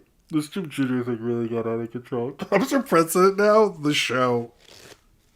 Jim Jr. Why Infinity Drake? Oh, come on. Jim Jr.'s got better taste than that. Joe was a bad father, so his real father Zack Snyder. Oh my OG, what have we done? Alf lives in a society. He does. I like that line because it's like, I mean, he's not wrong. We all do live in a society. What does that even mean? Somebody should take the 30 seconds to send that kid to Mars. All right, Animaniacs Season 3 is happening on Hulu. A lot of Hulu news and trailers and stuff. there's a Jupiter Legacy trailer, which is just like Embla if you want to. That is just like we're gonna make this, and I'm like, cool. Did you make it though? It sounds like you just got a bunch of voices from around. Jim Jr. on the blind side. Oh my god, we broke. There was a Proud Family first look. It looked like they just sort of modernized the designs. It looks cool. I need to get Sophie more into the Proud Family, to be honest with you. And then the Barbarian and the Troll look really cool. It's a kind of fantasy. It sort of reminded me of Disenchantment, which I barely have watched. But I'm a little more interested in this. I'm actually a little excited for Barbarian and Troll. I might check that out when that comes out. And finally, actually, you know what's funny, Nathaniel Fogg? I actually fixed Sophie plays with the Creech truck, and I actually fixed it the other day for her. So we live in a society, isn't that? I mean, we do live in a society. To be clear, doesn't mean anything, but so 2 Hasbro things. Oh, now I want to think about all the awful pop culture things I'd have this character do, and it's really exciting. I gotta say, this is gonna happen. It won't happen, but I kind of wanted to. I also don't own a baseball hat. Okay. 2 Hasbro things. Transformers, the anime. There's a new Transformers animated show on Nickelodeon. That's sort of all we know. The design looked fine or whatever. Did we see the design? Was that a different one? I can't keep track. But a lot of people are saying what's going on with Nickelodeon instituting these other brands, so it's not just like SpongeBob all the time. They bought other brands. So I think that'll fit into what's going on, and it'll introduce Transformers to a new generation. Obviously, it'll help Paramount Plus as well. And then you get a Lady J show on G.I. Joe, from G.I. Joe on Amazon. My thing about this is, if you had asked me before I read this story, I would have thought her name was Lady Jade. Apparently her name is Lady J. So that was a whole Pete Docter scenario all over again.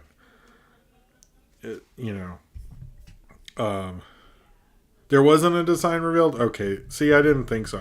I don't know every Transformer show. So Emma Watson is not retired from acting. So I have an April Fool's thing. Don't you worry. Or don't I? Maybe I don't. Fuck. I shouldn't have said anything. Emma Watson is not retired from acting. Good for her. George Romero had a lost film called The Amusement Park, and it is coming to Shudder this summer. That sounds actually really cool. I think a lot of Romero stuff that isn't the Dead movies and like the vampire movie Martin, people don't talk about enough. Sort of some weird, interesting stuff. Sometimes it's not that great, but he's one of the, I think he's one of the most influential filmmakers of all time, and I'm excited to see it, and I will re-sign up for Shudder just to watch that. One more thing before we get into the Daft Punk stuff, because I am talking about it. Hey, it was on the thing, there's going to be a Magic Kingdom TV universe, and so here's the thing about this announcement. It brings up various people like the Jungle Cruise captain and stuff like that. These are characters we could use, but then it says, but none of those characters are being considered. And I'm like, so who's this about, though? And they don't tell you, and they say there's going to be a show, and I know there's going to be a Night at the Museum type Magic Kingdom type movie from Jon Favreau. We don't know what this is. It sounds like they're going to give each one a different show, but they don't know who the people are. Like, is Small World getting it? So I don't understand the Magic Kingdom thing. And any press release I read was basically like, well, we're not going to do the people like you expect. I'm like, so who are you doing, though? Why would I be excited for this? Like, I feel like I should write down all the Chat's Jim Jr. things and make a pitch book. All right. So this week we found out that Daft Punk is over. If you watched the video, you saw one of the did the Daft Punk robots have names? Is one Daft and one Punked? I don't know. But one of them, took off its cool Daft Punk jacket. The other one hit a button on it. Then he exploded, or it was a countdown, and then he exploded. The other one walked off. I loved Daft Punk growing up. I saw Chris Stuckman post the Adult Swim thing about their videos, how he used to stay up really late to watch those. I did that as well, man, so I get it. I love them for a long time. I love listening to them all the time and stuff. I do a lot of IT AV stuff.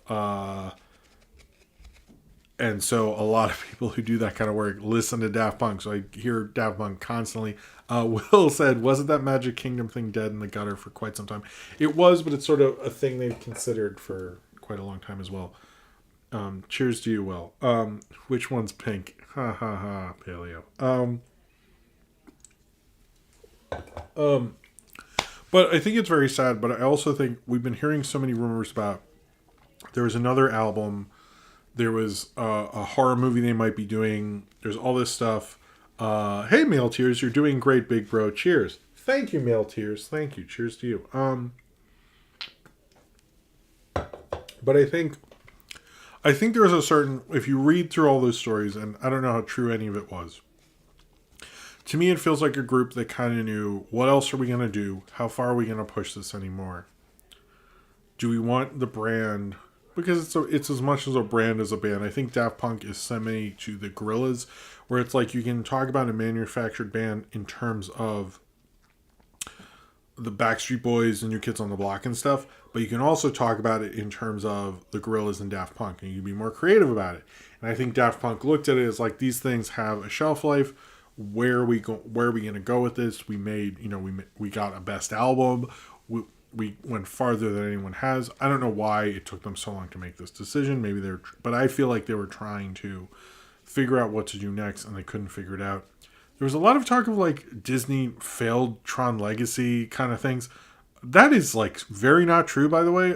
Disney really, the reason that bombed is because Disney over promoted it. So like, I don't think Disney let Tron Legacy down at all. Actually, like that's like way out of line. And also like, can we just like not yell about studios and why certain things? Daft Punk did probably better than anyone on the Tron thing. I think they got out way more than everybody in the whole Tron thing. So anyway, I love Daft Punk a lot. I need to probably get the Interstellar, which I want to. Oh, buy your copies of Interstellar 555 now. People are already marking them up. Really?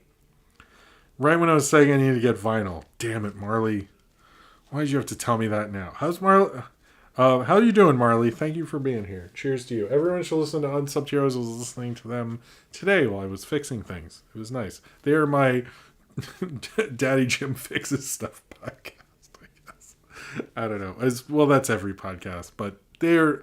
Anyway, cheers to you, Marley. Thank you very much. But the Unsubbed Heroes podcast is really good. Will, again, says, by the way, I think the goodbye video was an actual epilogue to their obscure 2006 movie Electrorama. Oh, that's interesting. I didn't think of that. Cheers to you, Will. And vote Pokemon for Jim's recent movie review vote fan. You're Jordan Bouchard. Okay. Everyone, please do that. Yeah. Cheers to you. Thank you all for all the super chats just then. Thank you, Marley, Jordan Bouchard, and Will. Thank you very much. But yeah, after all that, I think the thing that Daft Punk did is it made electro music was always cool for nerds and stuff, but I think it kind of was, they were the nerdiest during that kind of electro kind of thing that happened in the late 90s, electronic music wave. They were the ones that were like, we're going to be the weirdest cultish ones. Like there are ones like the Chemical Brothers and Prodigy, and they were trying to be a little more mainstream with it. And Daft Punk, in a sense, became more mainstream because they tried to be their own weird cult selves. And I think if there's anything I take away from them creatively, and you should as well, is be your own weird cult strange self. Be the best one you want to be, not based on popularity or what you think is going to work nowadays. And in a sense, they did that so well that they did become what was cool nowadays, and kind of, I don't know, defined that better than any band, and brought back Nile Rodgers. I mean, they were just the best. It's sad, but I almost don't get sad with this and the 12-ounce mouse. And I thought there were two major creative entities of my life, actually. And I thought I should be sadder, but I'm just happy from what I got. And one thing, and I don't want to be too weepy or anything like that, but when you lose someone or anything like that, and I'll get to the Westonator. I'm sorry. You lose someone, or you lose a group, or you lose an opportunity. Don't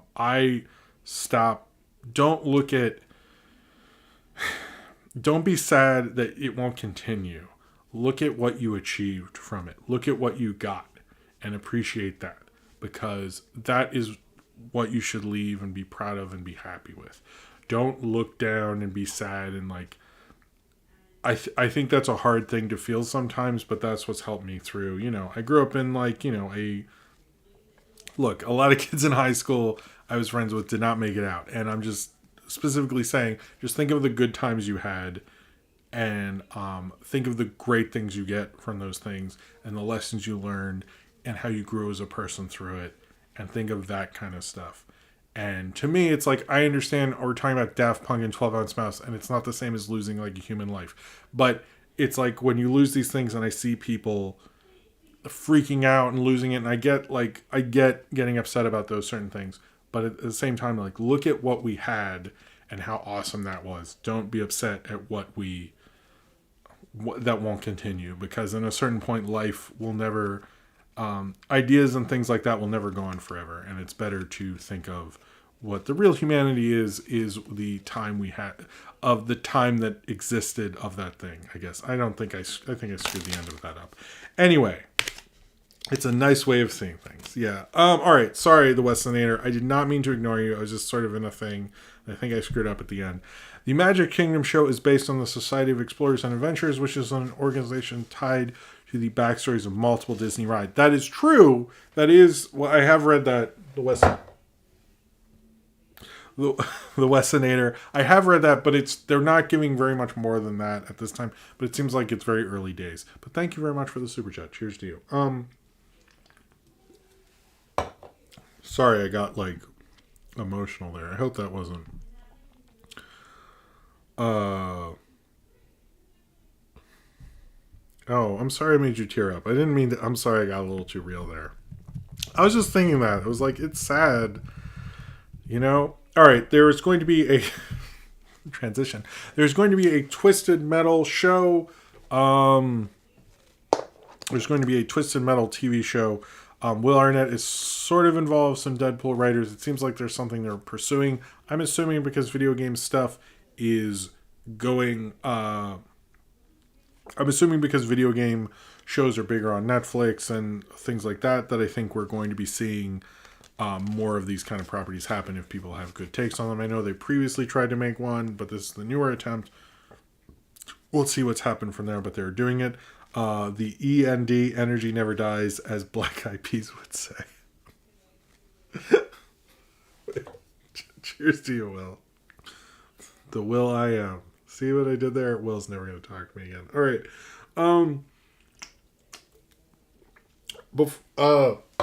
The Mads are back from Mystery Science Theater. Those would be Trace Beaulieu and Frank Conniff. Now have a YouTube channel. I suggest you check that out. I'm going to go through it more. I haven't really watched it, but the Mads are great. I saw them live. They were amazing. I've wanted to do one of these streaming events, but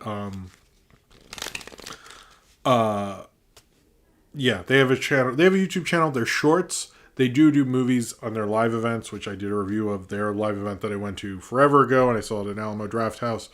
But since they haven't been able to tour it, they have made a YouTube channel. Check that out. It's pretty cool, but it is just short. So if you like Mystery Science Theater making fun of shorts, you have two of the best writers during the golden age of Mystery Science Theater, Trace Beaulieu and Frank Conniff. I'm a big Frank Beaulieu fan, and Frank Conniff, I see him in real life. He looks like how I dress in real life, which I can relate to, but makes me sad that anyone would dress like that. I'm sorry. That was not meant to be insulting. In my head, I was like, that is insulting, but I think I just owned myself or something. I don't know. But knowingly, does that count?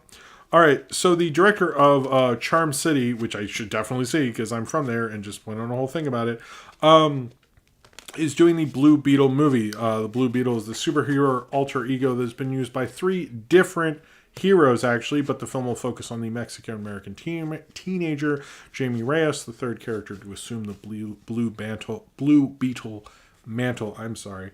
Long day. But this sounds cool. I think it's also like they are trying to diversify the DCEU, and I think also because they've had a lot of success with things like Shazam and Aquaman, kind of the weirder characters. I also think HBO Max clearly believes in this Charm City director because that was one of the movies that was on HBO Max at a time when there wasn't really as much on. They did push it a little more than I think people expected them to, even though I still didn't see it. So it seems like they have a lot of faith in this filmmaker, and to give him a superhero movie, even if it's a lower one, sounds kind of promising. I hope they do something cool with it. All right, so there was some more stuff about Joss Whedon this week. No co-stars talked about it or wanted to be a part of this story, but they talked to crew members, actually. They said there was some verbal altercation between him and Michelle Trachtenberg, leading to, if you remember those allegations. We also heard with Joss Whedon this week, or today, or I guess it's not Joss Whedon, I'm sorry, about Ray Fisher, that they felt that Walter Hamada did nothing wrong, basically. I think, I don't know. I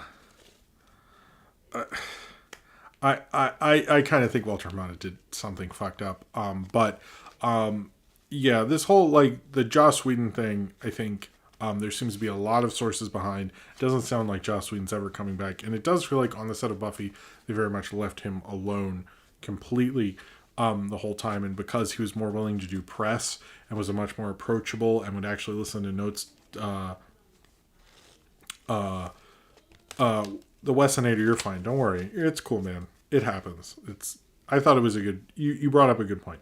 But we're going to see more pieces on Joss Whedon and things like that. But it does sound like studio, he was very agreeable with the studio, and I don't think they really even knew much of what was going on. Yeah, I just don't, I don't know. I definitely grew up with Buffy and thinking he was a cool person. And I've kind of grown to realize he sucks. And, and I don't really want to,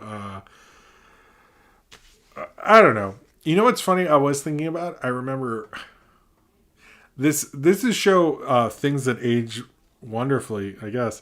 I remember while Joss Whedon was writing Age of Ultron, and I used to listen to the Nerdist podcast because everyone did, and everyone was excited because Joss Whedon was going to do his first interview with the Nerdist podcast with Chris Hardwick, and kind of give hints about Age of Ultron. And now I'm like, wow. I would never want to listen to that podcast ever again in my life, but I can't. Jesus, that is. Zane Power says, "What about the one exec calling Whedon's Justice League a piece of shit?" That was part of it. I forgot about that. That was a separate. I think that was the Vanity Fair thing that most of the executives who saw it when they saw Whedon's Justice League thought it was awful, and supposedly. Christopher Nolan and Deborah Snyder told Zack Snyder, like, you should not see this movie. It's so bad. Cheers to you, Zane Powers. Anyway, I think Joss Whedon, it's sad, especially because you really believed in this, like, very progressive thing, and Buffy represented so much to nerd culture at the time, and then he did the Avengers, and I think he did some good work. It's unfortunate how horrible he really was to all those people, and it stinks because you got whiffs of it with the Charisma Carpenter thing, and you knew something that was going on, but I don't know, whatever, fuck Joss Whedon. It's a shame. I actually, one of the first DVD box sets I got, and I remember walking from my high school and taking the long road to go to this certain store that was going to have the Buffy Season 1 DVD when those first came out. And that was like a fun day. And now it's like, even though Season 1's not, I was more of a Season 3 person. But anyway, let's just, whatever, fuck him. It sucks. Although I've always been embarrassed of Buffy in my later years. I was just always embarrassed of it. So I guess it wasn't something I was going back to as much, but anyway, sorry. This is like, we get deep on here, I guess. Will says, Firefly and Serenity are still cool. Whedon these days. Can't believe after all this, The Nevers is actually getting released. Yeah. He did direct an episode of The Office, Austin. I forgot about that. Anyway, sorry. Will, I forgot. That's true. Will is true. They haven't delayed The Nevers, which what is going to happen to that show? I would not want to be an actor on that show. You're like, so season 2? Anyway, cheers to you, Will. Thank you for the super chat and your generosity. All right, so let's get into the Disney Plus release dates. I want to go through these real quick. March 19th, or as I like to call it, the day after the Snyder Cut, which would be, do you think Joss Whedon will work again? I don't think he'll work again, especially because HBO Max fired him for a show they spent a lot of money on, so I think it's over. Favorite Creedence song from Nathan Box 64. I actually like their cover of We Heard It Through a Grapevine more than... I actually bought the album that was on. I know I should say like the song that plays in every Vietnam movie, but I'm going to go with their cover of Heard It Through the Grapevine. I actually really like that. So cheers to you, Nathan Box 64. I always like your random music questions. Anyway, sorry. We're going to go through these Disney Plus release dates if it kills us. In March 19th, the day after the Snyder Cut, The Falcon and the Winter Soldier premieres. Also on March 26th, The Mighty Ducks Game Changers comes out. In April, we have something called Big Shot. Not sure what that is. It's funny, I didn't look that one up. In May, on May 4th, we're getting the new Star Wars show, The Bad Batch, and then High School Musical, the series with that driver's license girl or whatever. That show sounded like an interesting premise, and I never watched it, and I know this girl has this big song. I should stop talking. I don't know anything about this. In June 11th, Loki comes out. Then Zenimation Season 2, which I've never watched. And The Mysterious Benedict Society is June 25th. And in July, on July 2nd, we get Monsters at Work. On July 16th, we get Turner and Hooch. And on July 23rd, we get Chip and Dale Park Life. Okay. And the other thing we saw, we got a trailer, for what's coming to Netflix in March. The interesting things I saw from that I like to go through these now because I noticed we'll find interesting things that we don't hear enough about. In March, we're getting City of Ghosts, which sounds like a cool kid show. I'm actually going to show Sophie that. Waffles and Mochi, I'm sort of like, I don't know yet. I'm going to check that out, actually. Murder Among the Mormons, one of the documentary series, looks pretty cool, as well as the Varsity Blues Scandal doc. That one I'm excited for, because I like it when rich people get arrested.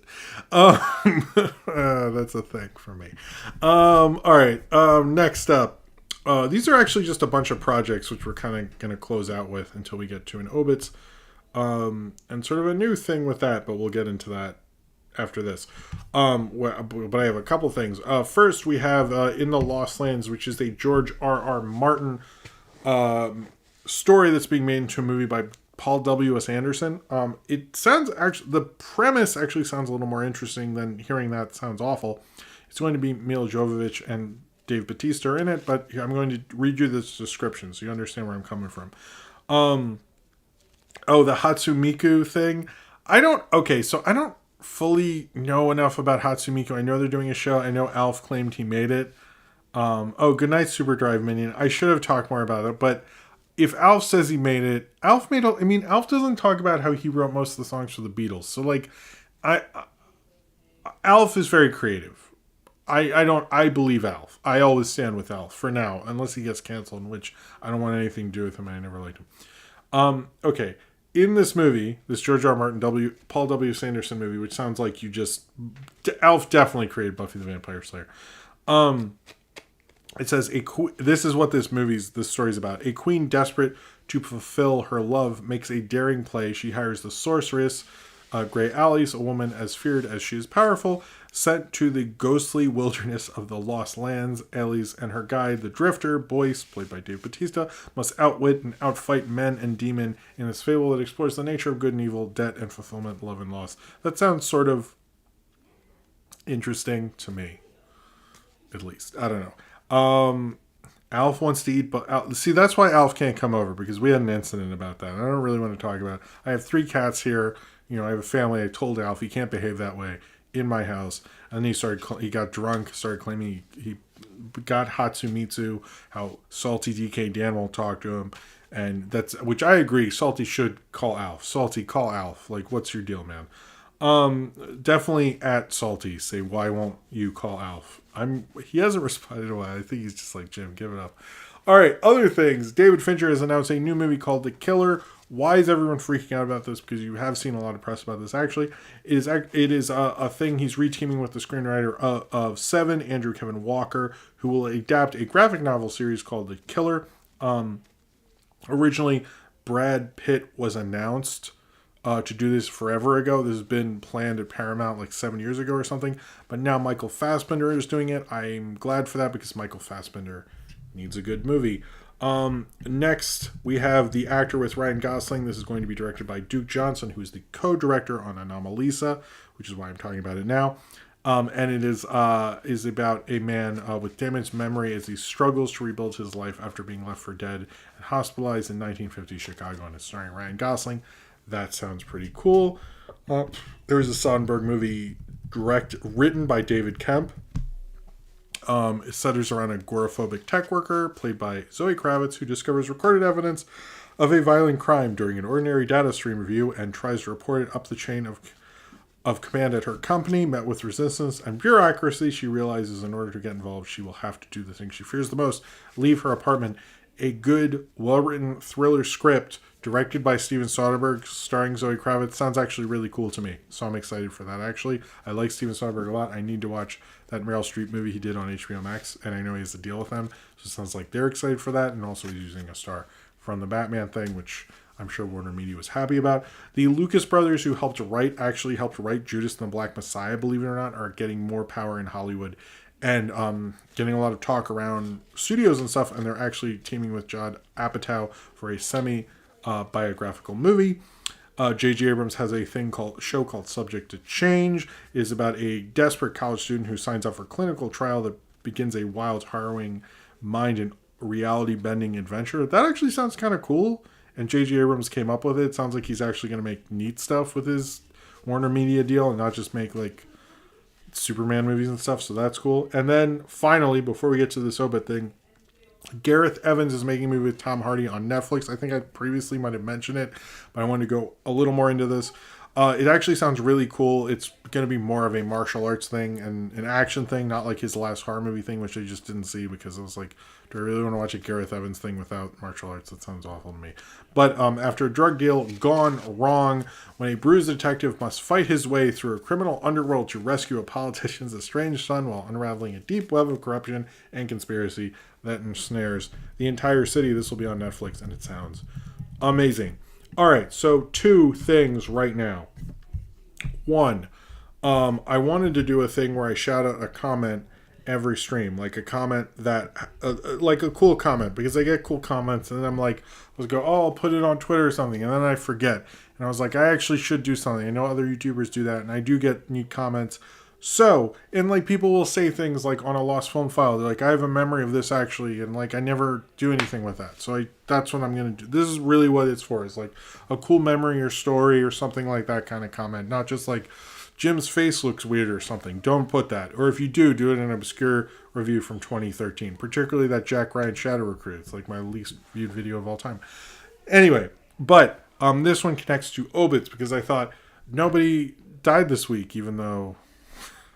I mean, people did. It's a pandemic and all that stuff. But there wasn't an Obit really. So I wanted to read off what Adrian Sierra, if you remember Adrian Sierra, the infamous Joanna Man guy, came back for the Paul Blart Mall Cop review. And this is what he said. This is what he said for the Obits. And I think he should say it because I'm not as familiar with this person.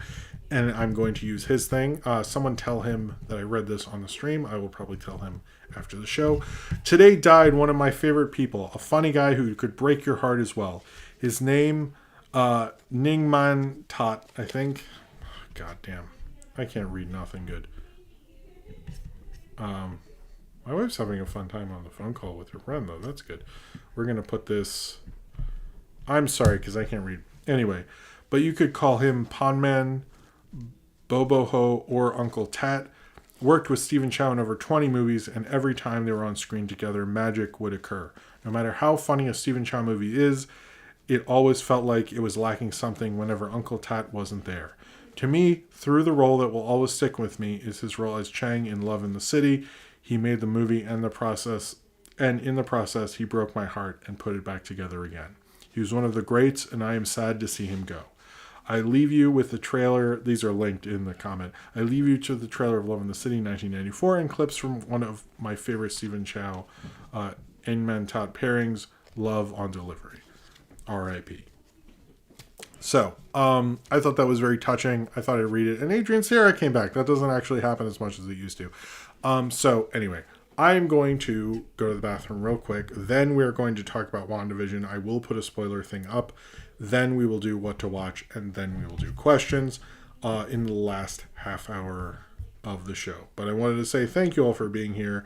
Thank you all for being as... no, that's not it. That's not it. There we go. Thank you for being here, being as nice as you are, being as generous as you are with Super Chats and everything like that. I really appreciate it, everyone. But here is some fan art from Ace the Wind Rider, and I will be right back. Yes. Okay, cool.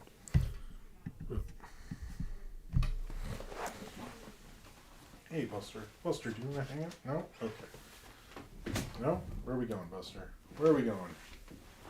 Okay.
Okay.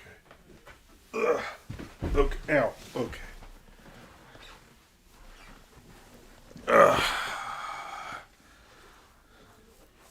Oh, I should do a pee meter. That's a good idea.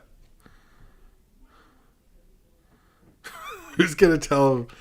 Trust me, nothing needs to make me feel old. It just happens at this point. Okay, man, I'm really into this fade today. I don't usually use it as much, but all right.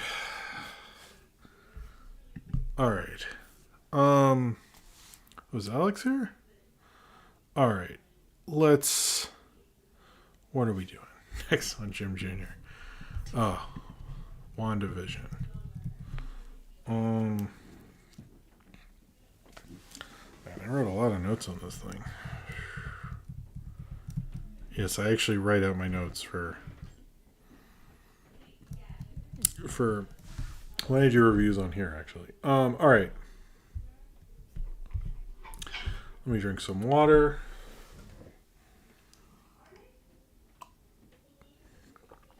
Who's going to explain to Jim what Sonic and video games are? That's totally fine. Thank you for being here, Paige Howard. You have a good night. Okay. So, WandaVision. I'm going to write spoilers. Wanda. And if you're watching and you don't see that for whatever reason, I'm going to wave. When I wave again, that means we'll be done with the WandaVision. I don't want to spoil anything. So, WandaVision episode 8. This episode, I actually like a certain element of this because this felt like a comic book. Actually, this felt like a comic book where you go into someone's backstory, and that's what we did in WandaVision, which I really liked. Actually, I think I'm more connected to the ones that are more like comic books and less the ones that are like sitcoms because it doesn't always 100% work with that stuff. And structurally, I actually really liked it, but I did feel like this was an episode that was trying to justify an entire season rather than something that I think had. I felt like there were too many times where it started justifying and explaining so much of this. And I don't think I was as emotionally connected as everyone else seems to be with this episode. I think it was very deep in a lot of what it's doing, but I think they sort of messed up something pretty major with this. Because we look at the MCU and we look at Marvel, and all this stuff is based on continuity and our past knowledge and our connection to these characters. And with Wanda and Vision, it feels like we didn't get that connection. So this show's already kind of in this very weird section. JB Smooth and Homecoming was right. Witches. Nice, Austin. Cheers to you. Our connection to these things, and they'll reference certain memories, certain moments, certain character things we're used to. In this, it just feels like we're not getting the moment where Thanos kills Vision. We're not going back to that. We're not going back to parts from the movies that we know. It's sort of inventing all these things. And although I think the Vision quote is very moving, it did feel like from a writing thing that they are very much trying to fill in gaps, and us as the audience are filling in holes that naturally we should not be doing, the storytelling should be filling in. And they're doing things that don't connect anywhere, particularly the beginning, where we talk about Agatha at the beginning of the episode. You could have cut that out. Like, you could have gone to the bathroom. You wouldn't because you can pause things. But in theory, you could have gone to the bathroom, come back, and be like, did I miss anything? And you go, oh, and they'll be like, shut up, don't worry about it. And like, it didn't affect the entire episode. Like, why have that in there? And it did feel like a lot of what this was doing is either connecting loose threads, explaining the sitcom thing, which I didn't think it needed to do, and just like explaining stuff. And I didn't really like that element to it. And I think it like calls on what I don't like about the show is that it's not really like coming from a real place of knowing these characters, which I think is like sort of like makes us a weird outlier in terms of like what the MCU does so great is it connects to our past relationships to them. We have revelations like, oh, of course Tony Stark would do that. Oh, of course Captain America would do that. In this, it's no like, of course Wanda would do that. And it feels awkward and weird in a lot of places, although I do think this was a more true to what they should have done a while ago. But it's also like, was there a part in Civil War where she's like, man, I love watching DVD sets of sitcoms and stuff. It just like, that's always been my thing with the show. It's like, this stray character thing that clearly the writers wanted to do, but it like, I wish there had been like sort of a connection there. I do like this episode more, and I did sort of like what they were doing with it. I liked how moving it was in certain parts. I just wish they I just wish the narrative had been set up properly. And I feel bad because I know everyone's getting very emotional and loves the show so much, but it feels like a lot of what they're doing sometimes is more for people to look into and understand all these symbols for it rather than properly saying the things they need to. And it feels like kind of like oddly not connecting to what I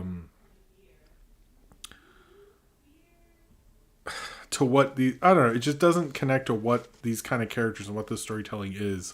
And it's more asking the audience to fill in these things like, isn't it cool with the sitcoms? It just like, it does like, let's do the cool thing or let's reference this thing, but it's not connecting to it in a way that we know and we understand through the characters that we've known through several movies. And I get that like people like sitcoms, like those shows, and maybe like that's been planned, but we didn't see it. And I just,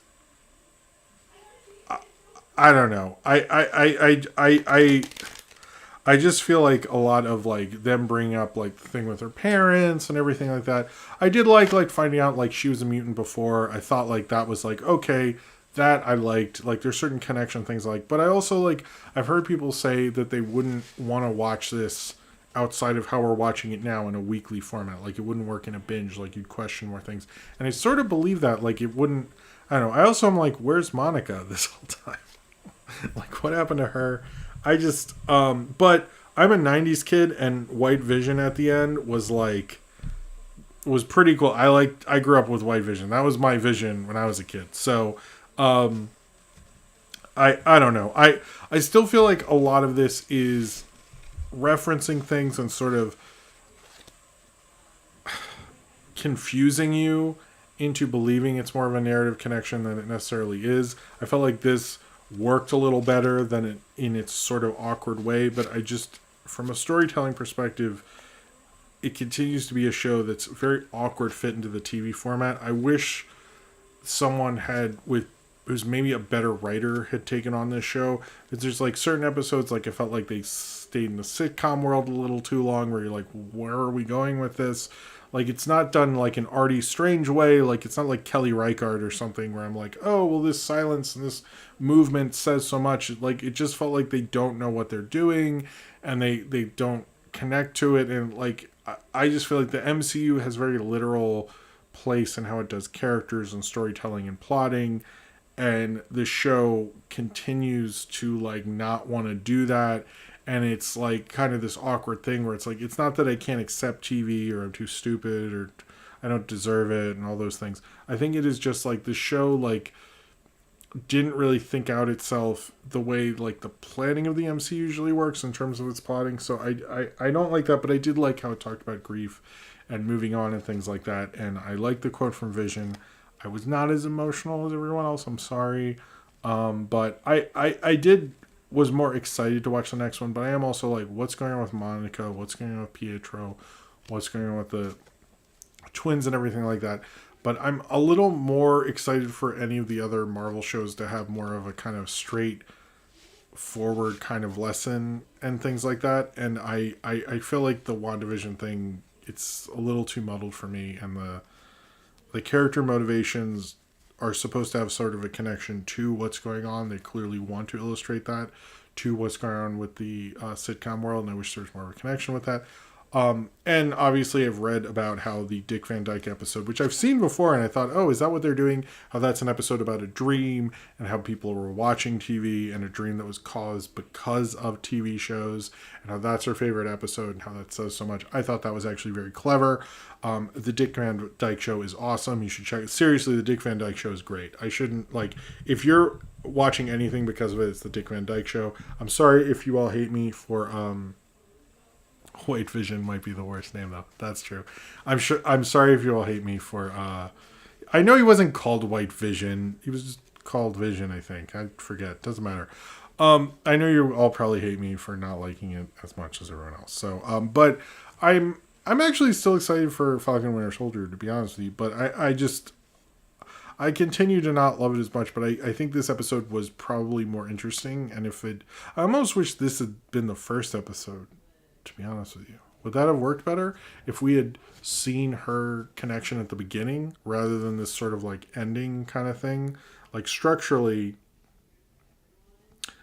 what if we had this at the beginning when we understood like what it meant to her and her family, all those things? Like I feel like that might have worked a little better.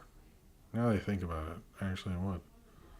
Fuck. It would have been darker, and it would have had a whole new thing to the whole thing. So anyway, whatever. I'm still interested in the show, and I like kind of, this one was maybe my favorite episode. I think it's probably the best episode, and I think because it felt like the weirdness that comics got into with magic and everything like that. Also, that is clearly the Scarlet Witch and not Dark Phoenix. And obviously they're doing the retcon where she is not a mutant. Because that's like what they're doing, obviously, and I don't think this is not a backdoor pilot into the X-Men. But anyway, I think it is it's a kind of this is a funky show, and I'm sorry the episode reviews for this are not, I think, what people expect they want them to be. But I don't think I'm as on board with the storytelling in this as most people. And I know people love it. I know people in the chat I've heard from, I know they love it, so I apologize. But I just feel like this show is leading an interesting way towards the end, but I just think the structure is just becoming a bigger and bigger issue because, as Billy Wilder said, you don't have third act problems, you have first act problems. And that's been obvious from the beginning. All right, so let's get to the What to Watch segment, my monthly thing where I tell you stuff to watch. I'm sorry I disappointed everyone with that. So this week we have a special guest, Paleo, Paleo Steno, infamous film Twitter account, Paleo Steno. And thank you, Paleo, for being on. Paleo and I have been doing stuff on each other's channels for longer than probably half of you have been alive or something. But tonight, basically what to watch is I tell you things, streaming recommendations from multiple streaming services. I meant to say, hi, it's over. Okay, let's do WandaVision spoilers. Really with you on the less is more thing. Thank you. Spoilers over. Okay. Hi, it's over. Sorry. Okay. Here we go. Cheers to you, Will. Okay. So this is What to Watch, where I tell you streaming recommendations based on various streaming services that are available this month. What I've been trying to do is I have a guest on, which will be Paleo. And when this is a separate video, there will be chapters. So if you just want to watch Paleo's part, you can just skip ahead to that. Or you can watch my part at the beginning. Whatever you prefer. But I try to sum up like things I've liked in the past month. Some of these things I've reviewed. One of these things, the review is going to come out on Monday. But I wanted to get it in there because it won't be out for that much longer. But let's get into it. So, The Muppet Show, I think, should be the first thing I talk about. I've been enjoying this a lot on Disney+. We've watched several episodes. I know a lot of people have been starting with the first episode, who, Rita Moreno, sorry, I almost forgot. Hey, Brandon, how's it going? I just realized who that is.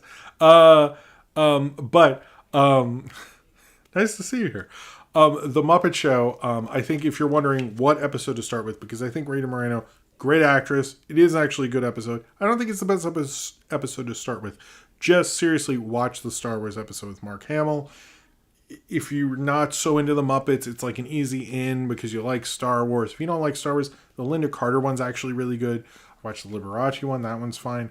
But find a celebrity that you like an older famous person that you like, and go from there. But I do recommend the Star Wars one. If you don't know who the Star Wars one, if you never watched the Star Wars one, I recommend it. So I think it's a fun one and an easy entry, because people are talking about like what are easy entries. I think that one, because I've heard people say it's a little boring, but that's on Disney+. Judas and the Black Messiah. This is one of the best movies I've seen in quite a while. It's part of the HBO Max like 30-day thing, so it's in theaters at the same time. It's in theaters now if you have theaters, but if you have HBO Max, you can watch it right now. I don't think it's on there for too much longer. I'm going to have a review out on Monday. If I didn't need a little more time, it probably would have been out already, but it's not, or my review. But it's a really great movie. I think it is an excellent movie. It's actually like, I know Black History Month is pretty much over, but I heard a lot of people wanting to watch movies or listen to podcasts or like engage more with Black culture. This is a really great one. It's basically about this guy who went undercover for the FBI to help take down the Black Panthers, and specifically Fred Hampton, who's played by Daniel Kaluuya. It also stars Lakeith Stanfield as the guy going undercover to find that out. It's probably one of the best crime movies I've seen in a long time, and it's actually not. It's structurally kind of a crime movie, but I guess it's not really. There's not a lot of crime going on. It's just the U.S. government destroying Black voices. But Judas and the Black Messiah is like an aggressively anti-authoritative film. It is excellent. It is so good. The director of it, Shaka King, is definitely someone to watch. I highly recommend Judas and the Black Messiah. If you can watch that tonight, I would. Well, not tonight because it's really late, but Tomorrow, maybe. Tomorrow. Don't watch the Golden Globes. Fuck that. Watch Judas and the Black Messiah. Don't watch Tom and Jerry. Watch Blue. Like, seriously. I mean, I haven't watched it yet. But Judas and the Black Messiah should be your number one. It is an excellent film. Also, one of the things that plays very much into Judas and the Black Messiah is this documentary called Eyes on the Prize 2. It is on Netflix. It is on YouTube, actually. I watched it. Not only does it get into the real life way of that story, who Lakeith Stanfield plays it as the only interview with him, it also gets into the Attica prison riots. It's a great little hour documentary. I recommend that as well. I'm actually going to link to that on YouTube, but it'll be linked in this description as well, and then it'll be linked in the description to the Judas and Black Messiah video. I recently watched the Godzilla vs. Mothra 1992 version, which is part of the Heisei, whatever. I don't know how to say that necessarily. With Sophie, is a really fun, family-friendly Godzilla film. You get Batra, which is an evil Mothra in that, which is a lot of fun. I really recommend Godzilla vs. Mothra 1992. We also have Close Enough Season 2 has just come out on HBO Max. I just wanted to mention that. I haven't watched all that, but so far I quite like it. As well as The Nick, which is Steven Soderbergh's really good show about an early 20th century hospital in New York. It has like cool techno music in it and stuff. It is very gross and very aggressive with the camera and everything. If you are kind of on the fence about Steven Soderbergh, I think it's really great. I'm actually going to go back and try to watch all that. As well as HBO Max has Hoop Dreams, which is one of the greatest documentaries of all time. I don't care if you don't like basketball or not. It is a great documentary. It takes twists and turns that you will not see coming.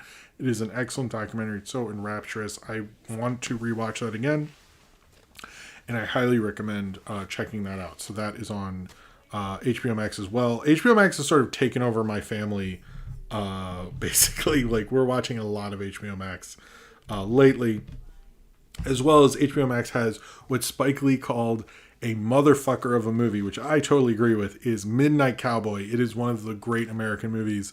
Midnight Cowboy is great. If you've never seen Midnight Cowboy, it is a harrowing story of two people kind of living on poverty in New York in the early 60s, but it has John Voight and Dustin Hoffman. If you ever wondered where the line was like, hey, I'm walking here, it is from Midnight Cowboy. Enter the Dragon, which is Bruce Lee's probably big, famous Bruce Lee movie, is on Netflix. It's Enter the Dragon. If you like Mortal Kombat and Street Fighter 2 and you've never seen Enter the Dragon, you should. They're all influenced by Enter the Dragon.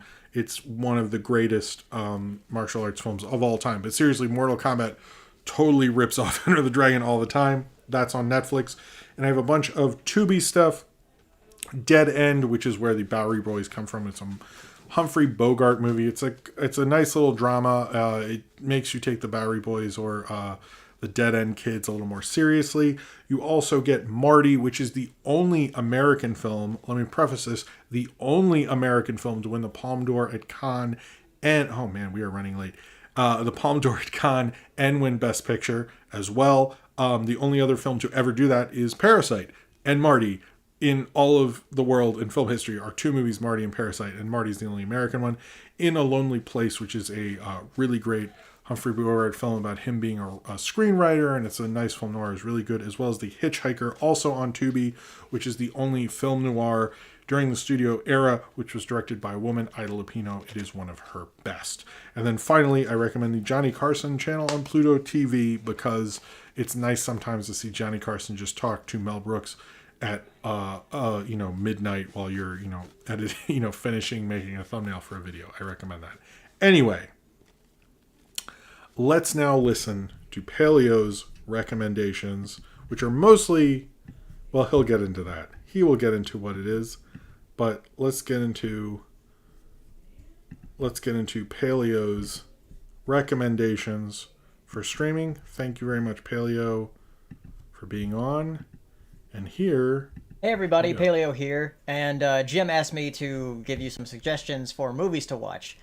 He said I can choose anything from streaming service as long as you can find it on a streaming service. So here are 5 films that I recommend. And I've been in an anime mood, so I hope you like anime, because I'm going to be recommending 5 anime films. The first of which is Modest Heroes. This is actually a collection of 3 short films into one, and it's by Studio Ponoc, who did Mary and the Witch's Flower, and each of these short films have a unique art style to them. And you can find Modest Heroes on Netflix. The second one is Weathering with You, and that is by the same director of Your Name. So if you're a fan of Makoto Shinkai and haven't watched this yet, then yeah, I would say watch it. It's a really great looking film. I'm not sure if I like the story as much as Your Name, but it's still really good. And that right now is available on HBO Max. The third film is called Children of the Sea, and it's a very unique film compared to the other ones on this list because it has a very different anime style. It's all about the ocean and connecting with nature a bit.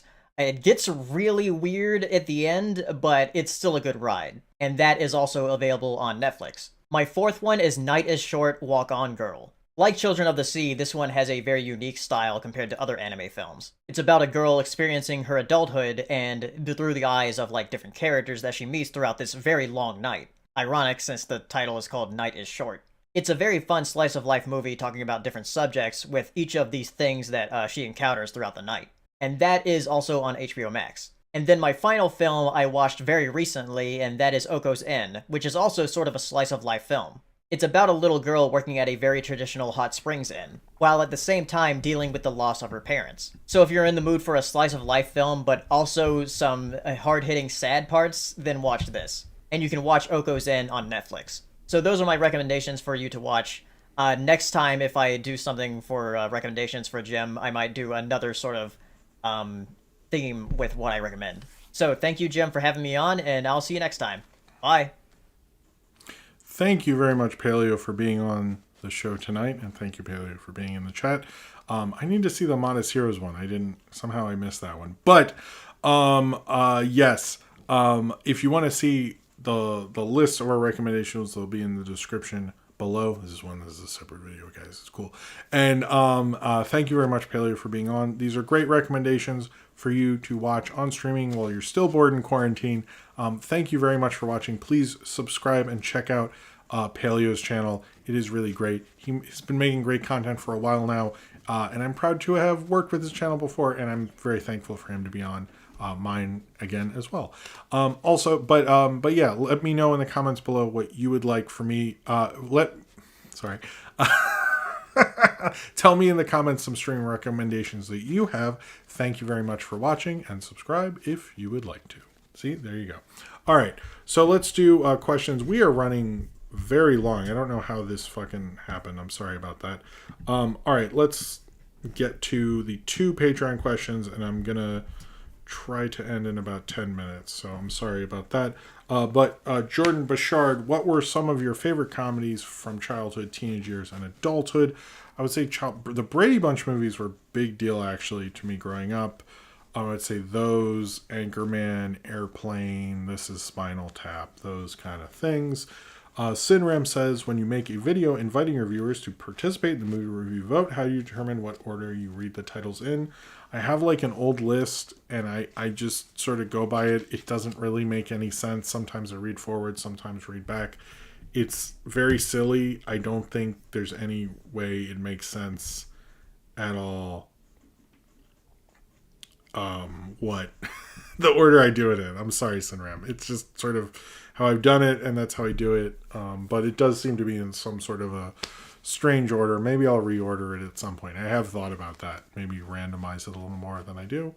But it also helps me keep track of it. So, all right. Now let's get on to a few questions. Cornbread said, how surprised would you be if one of the members of Daft Punk was actually the Cantina Wolfman under the robot mask the entire time? I actually was wondering, since one of them exploded and one of them walked, if one of them was thinking of doing a solo career and the other one just sort of wanted to retire. I don't know, older, maybe that. Will Jim Jr. be an Access exclusive? Well, there's been some negotiations, but we'll see.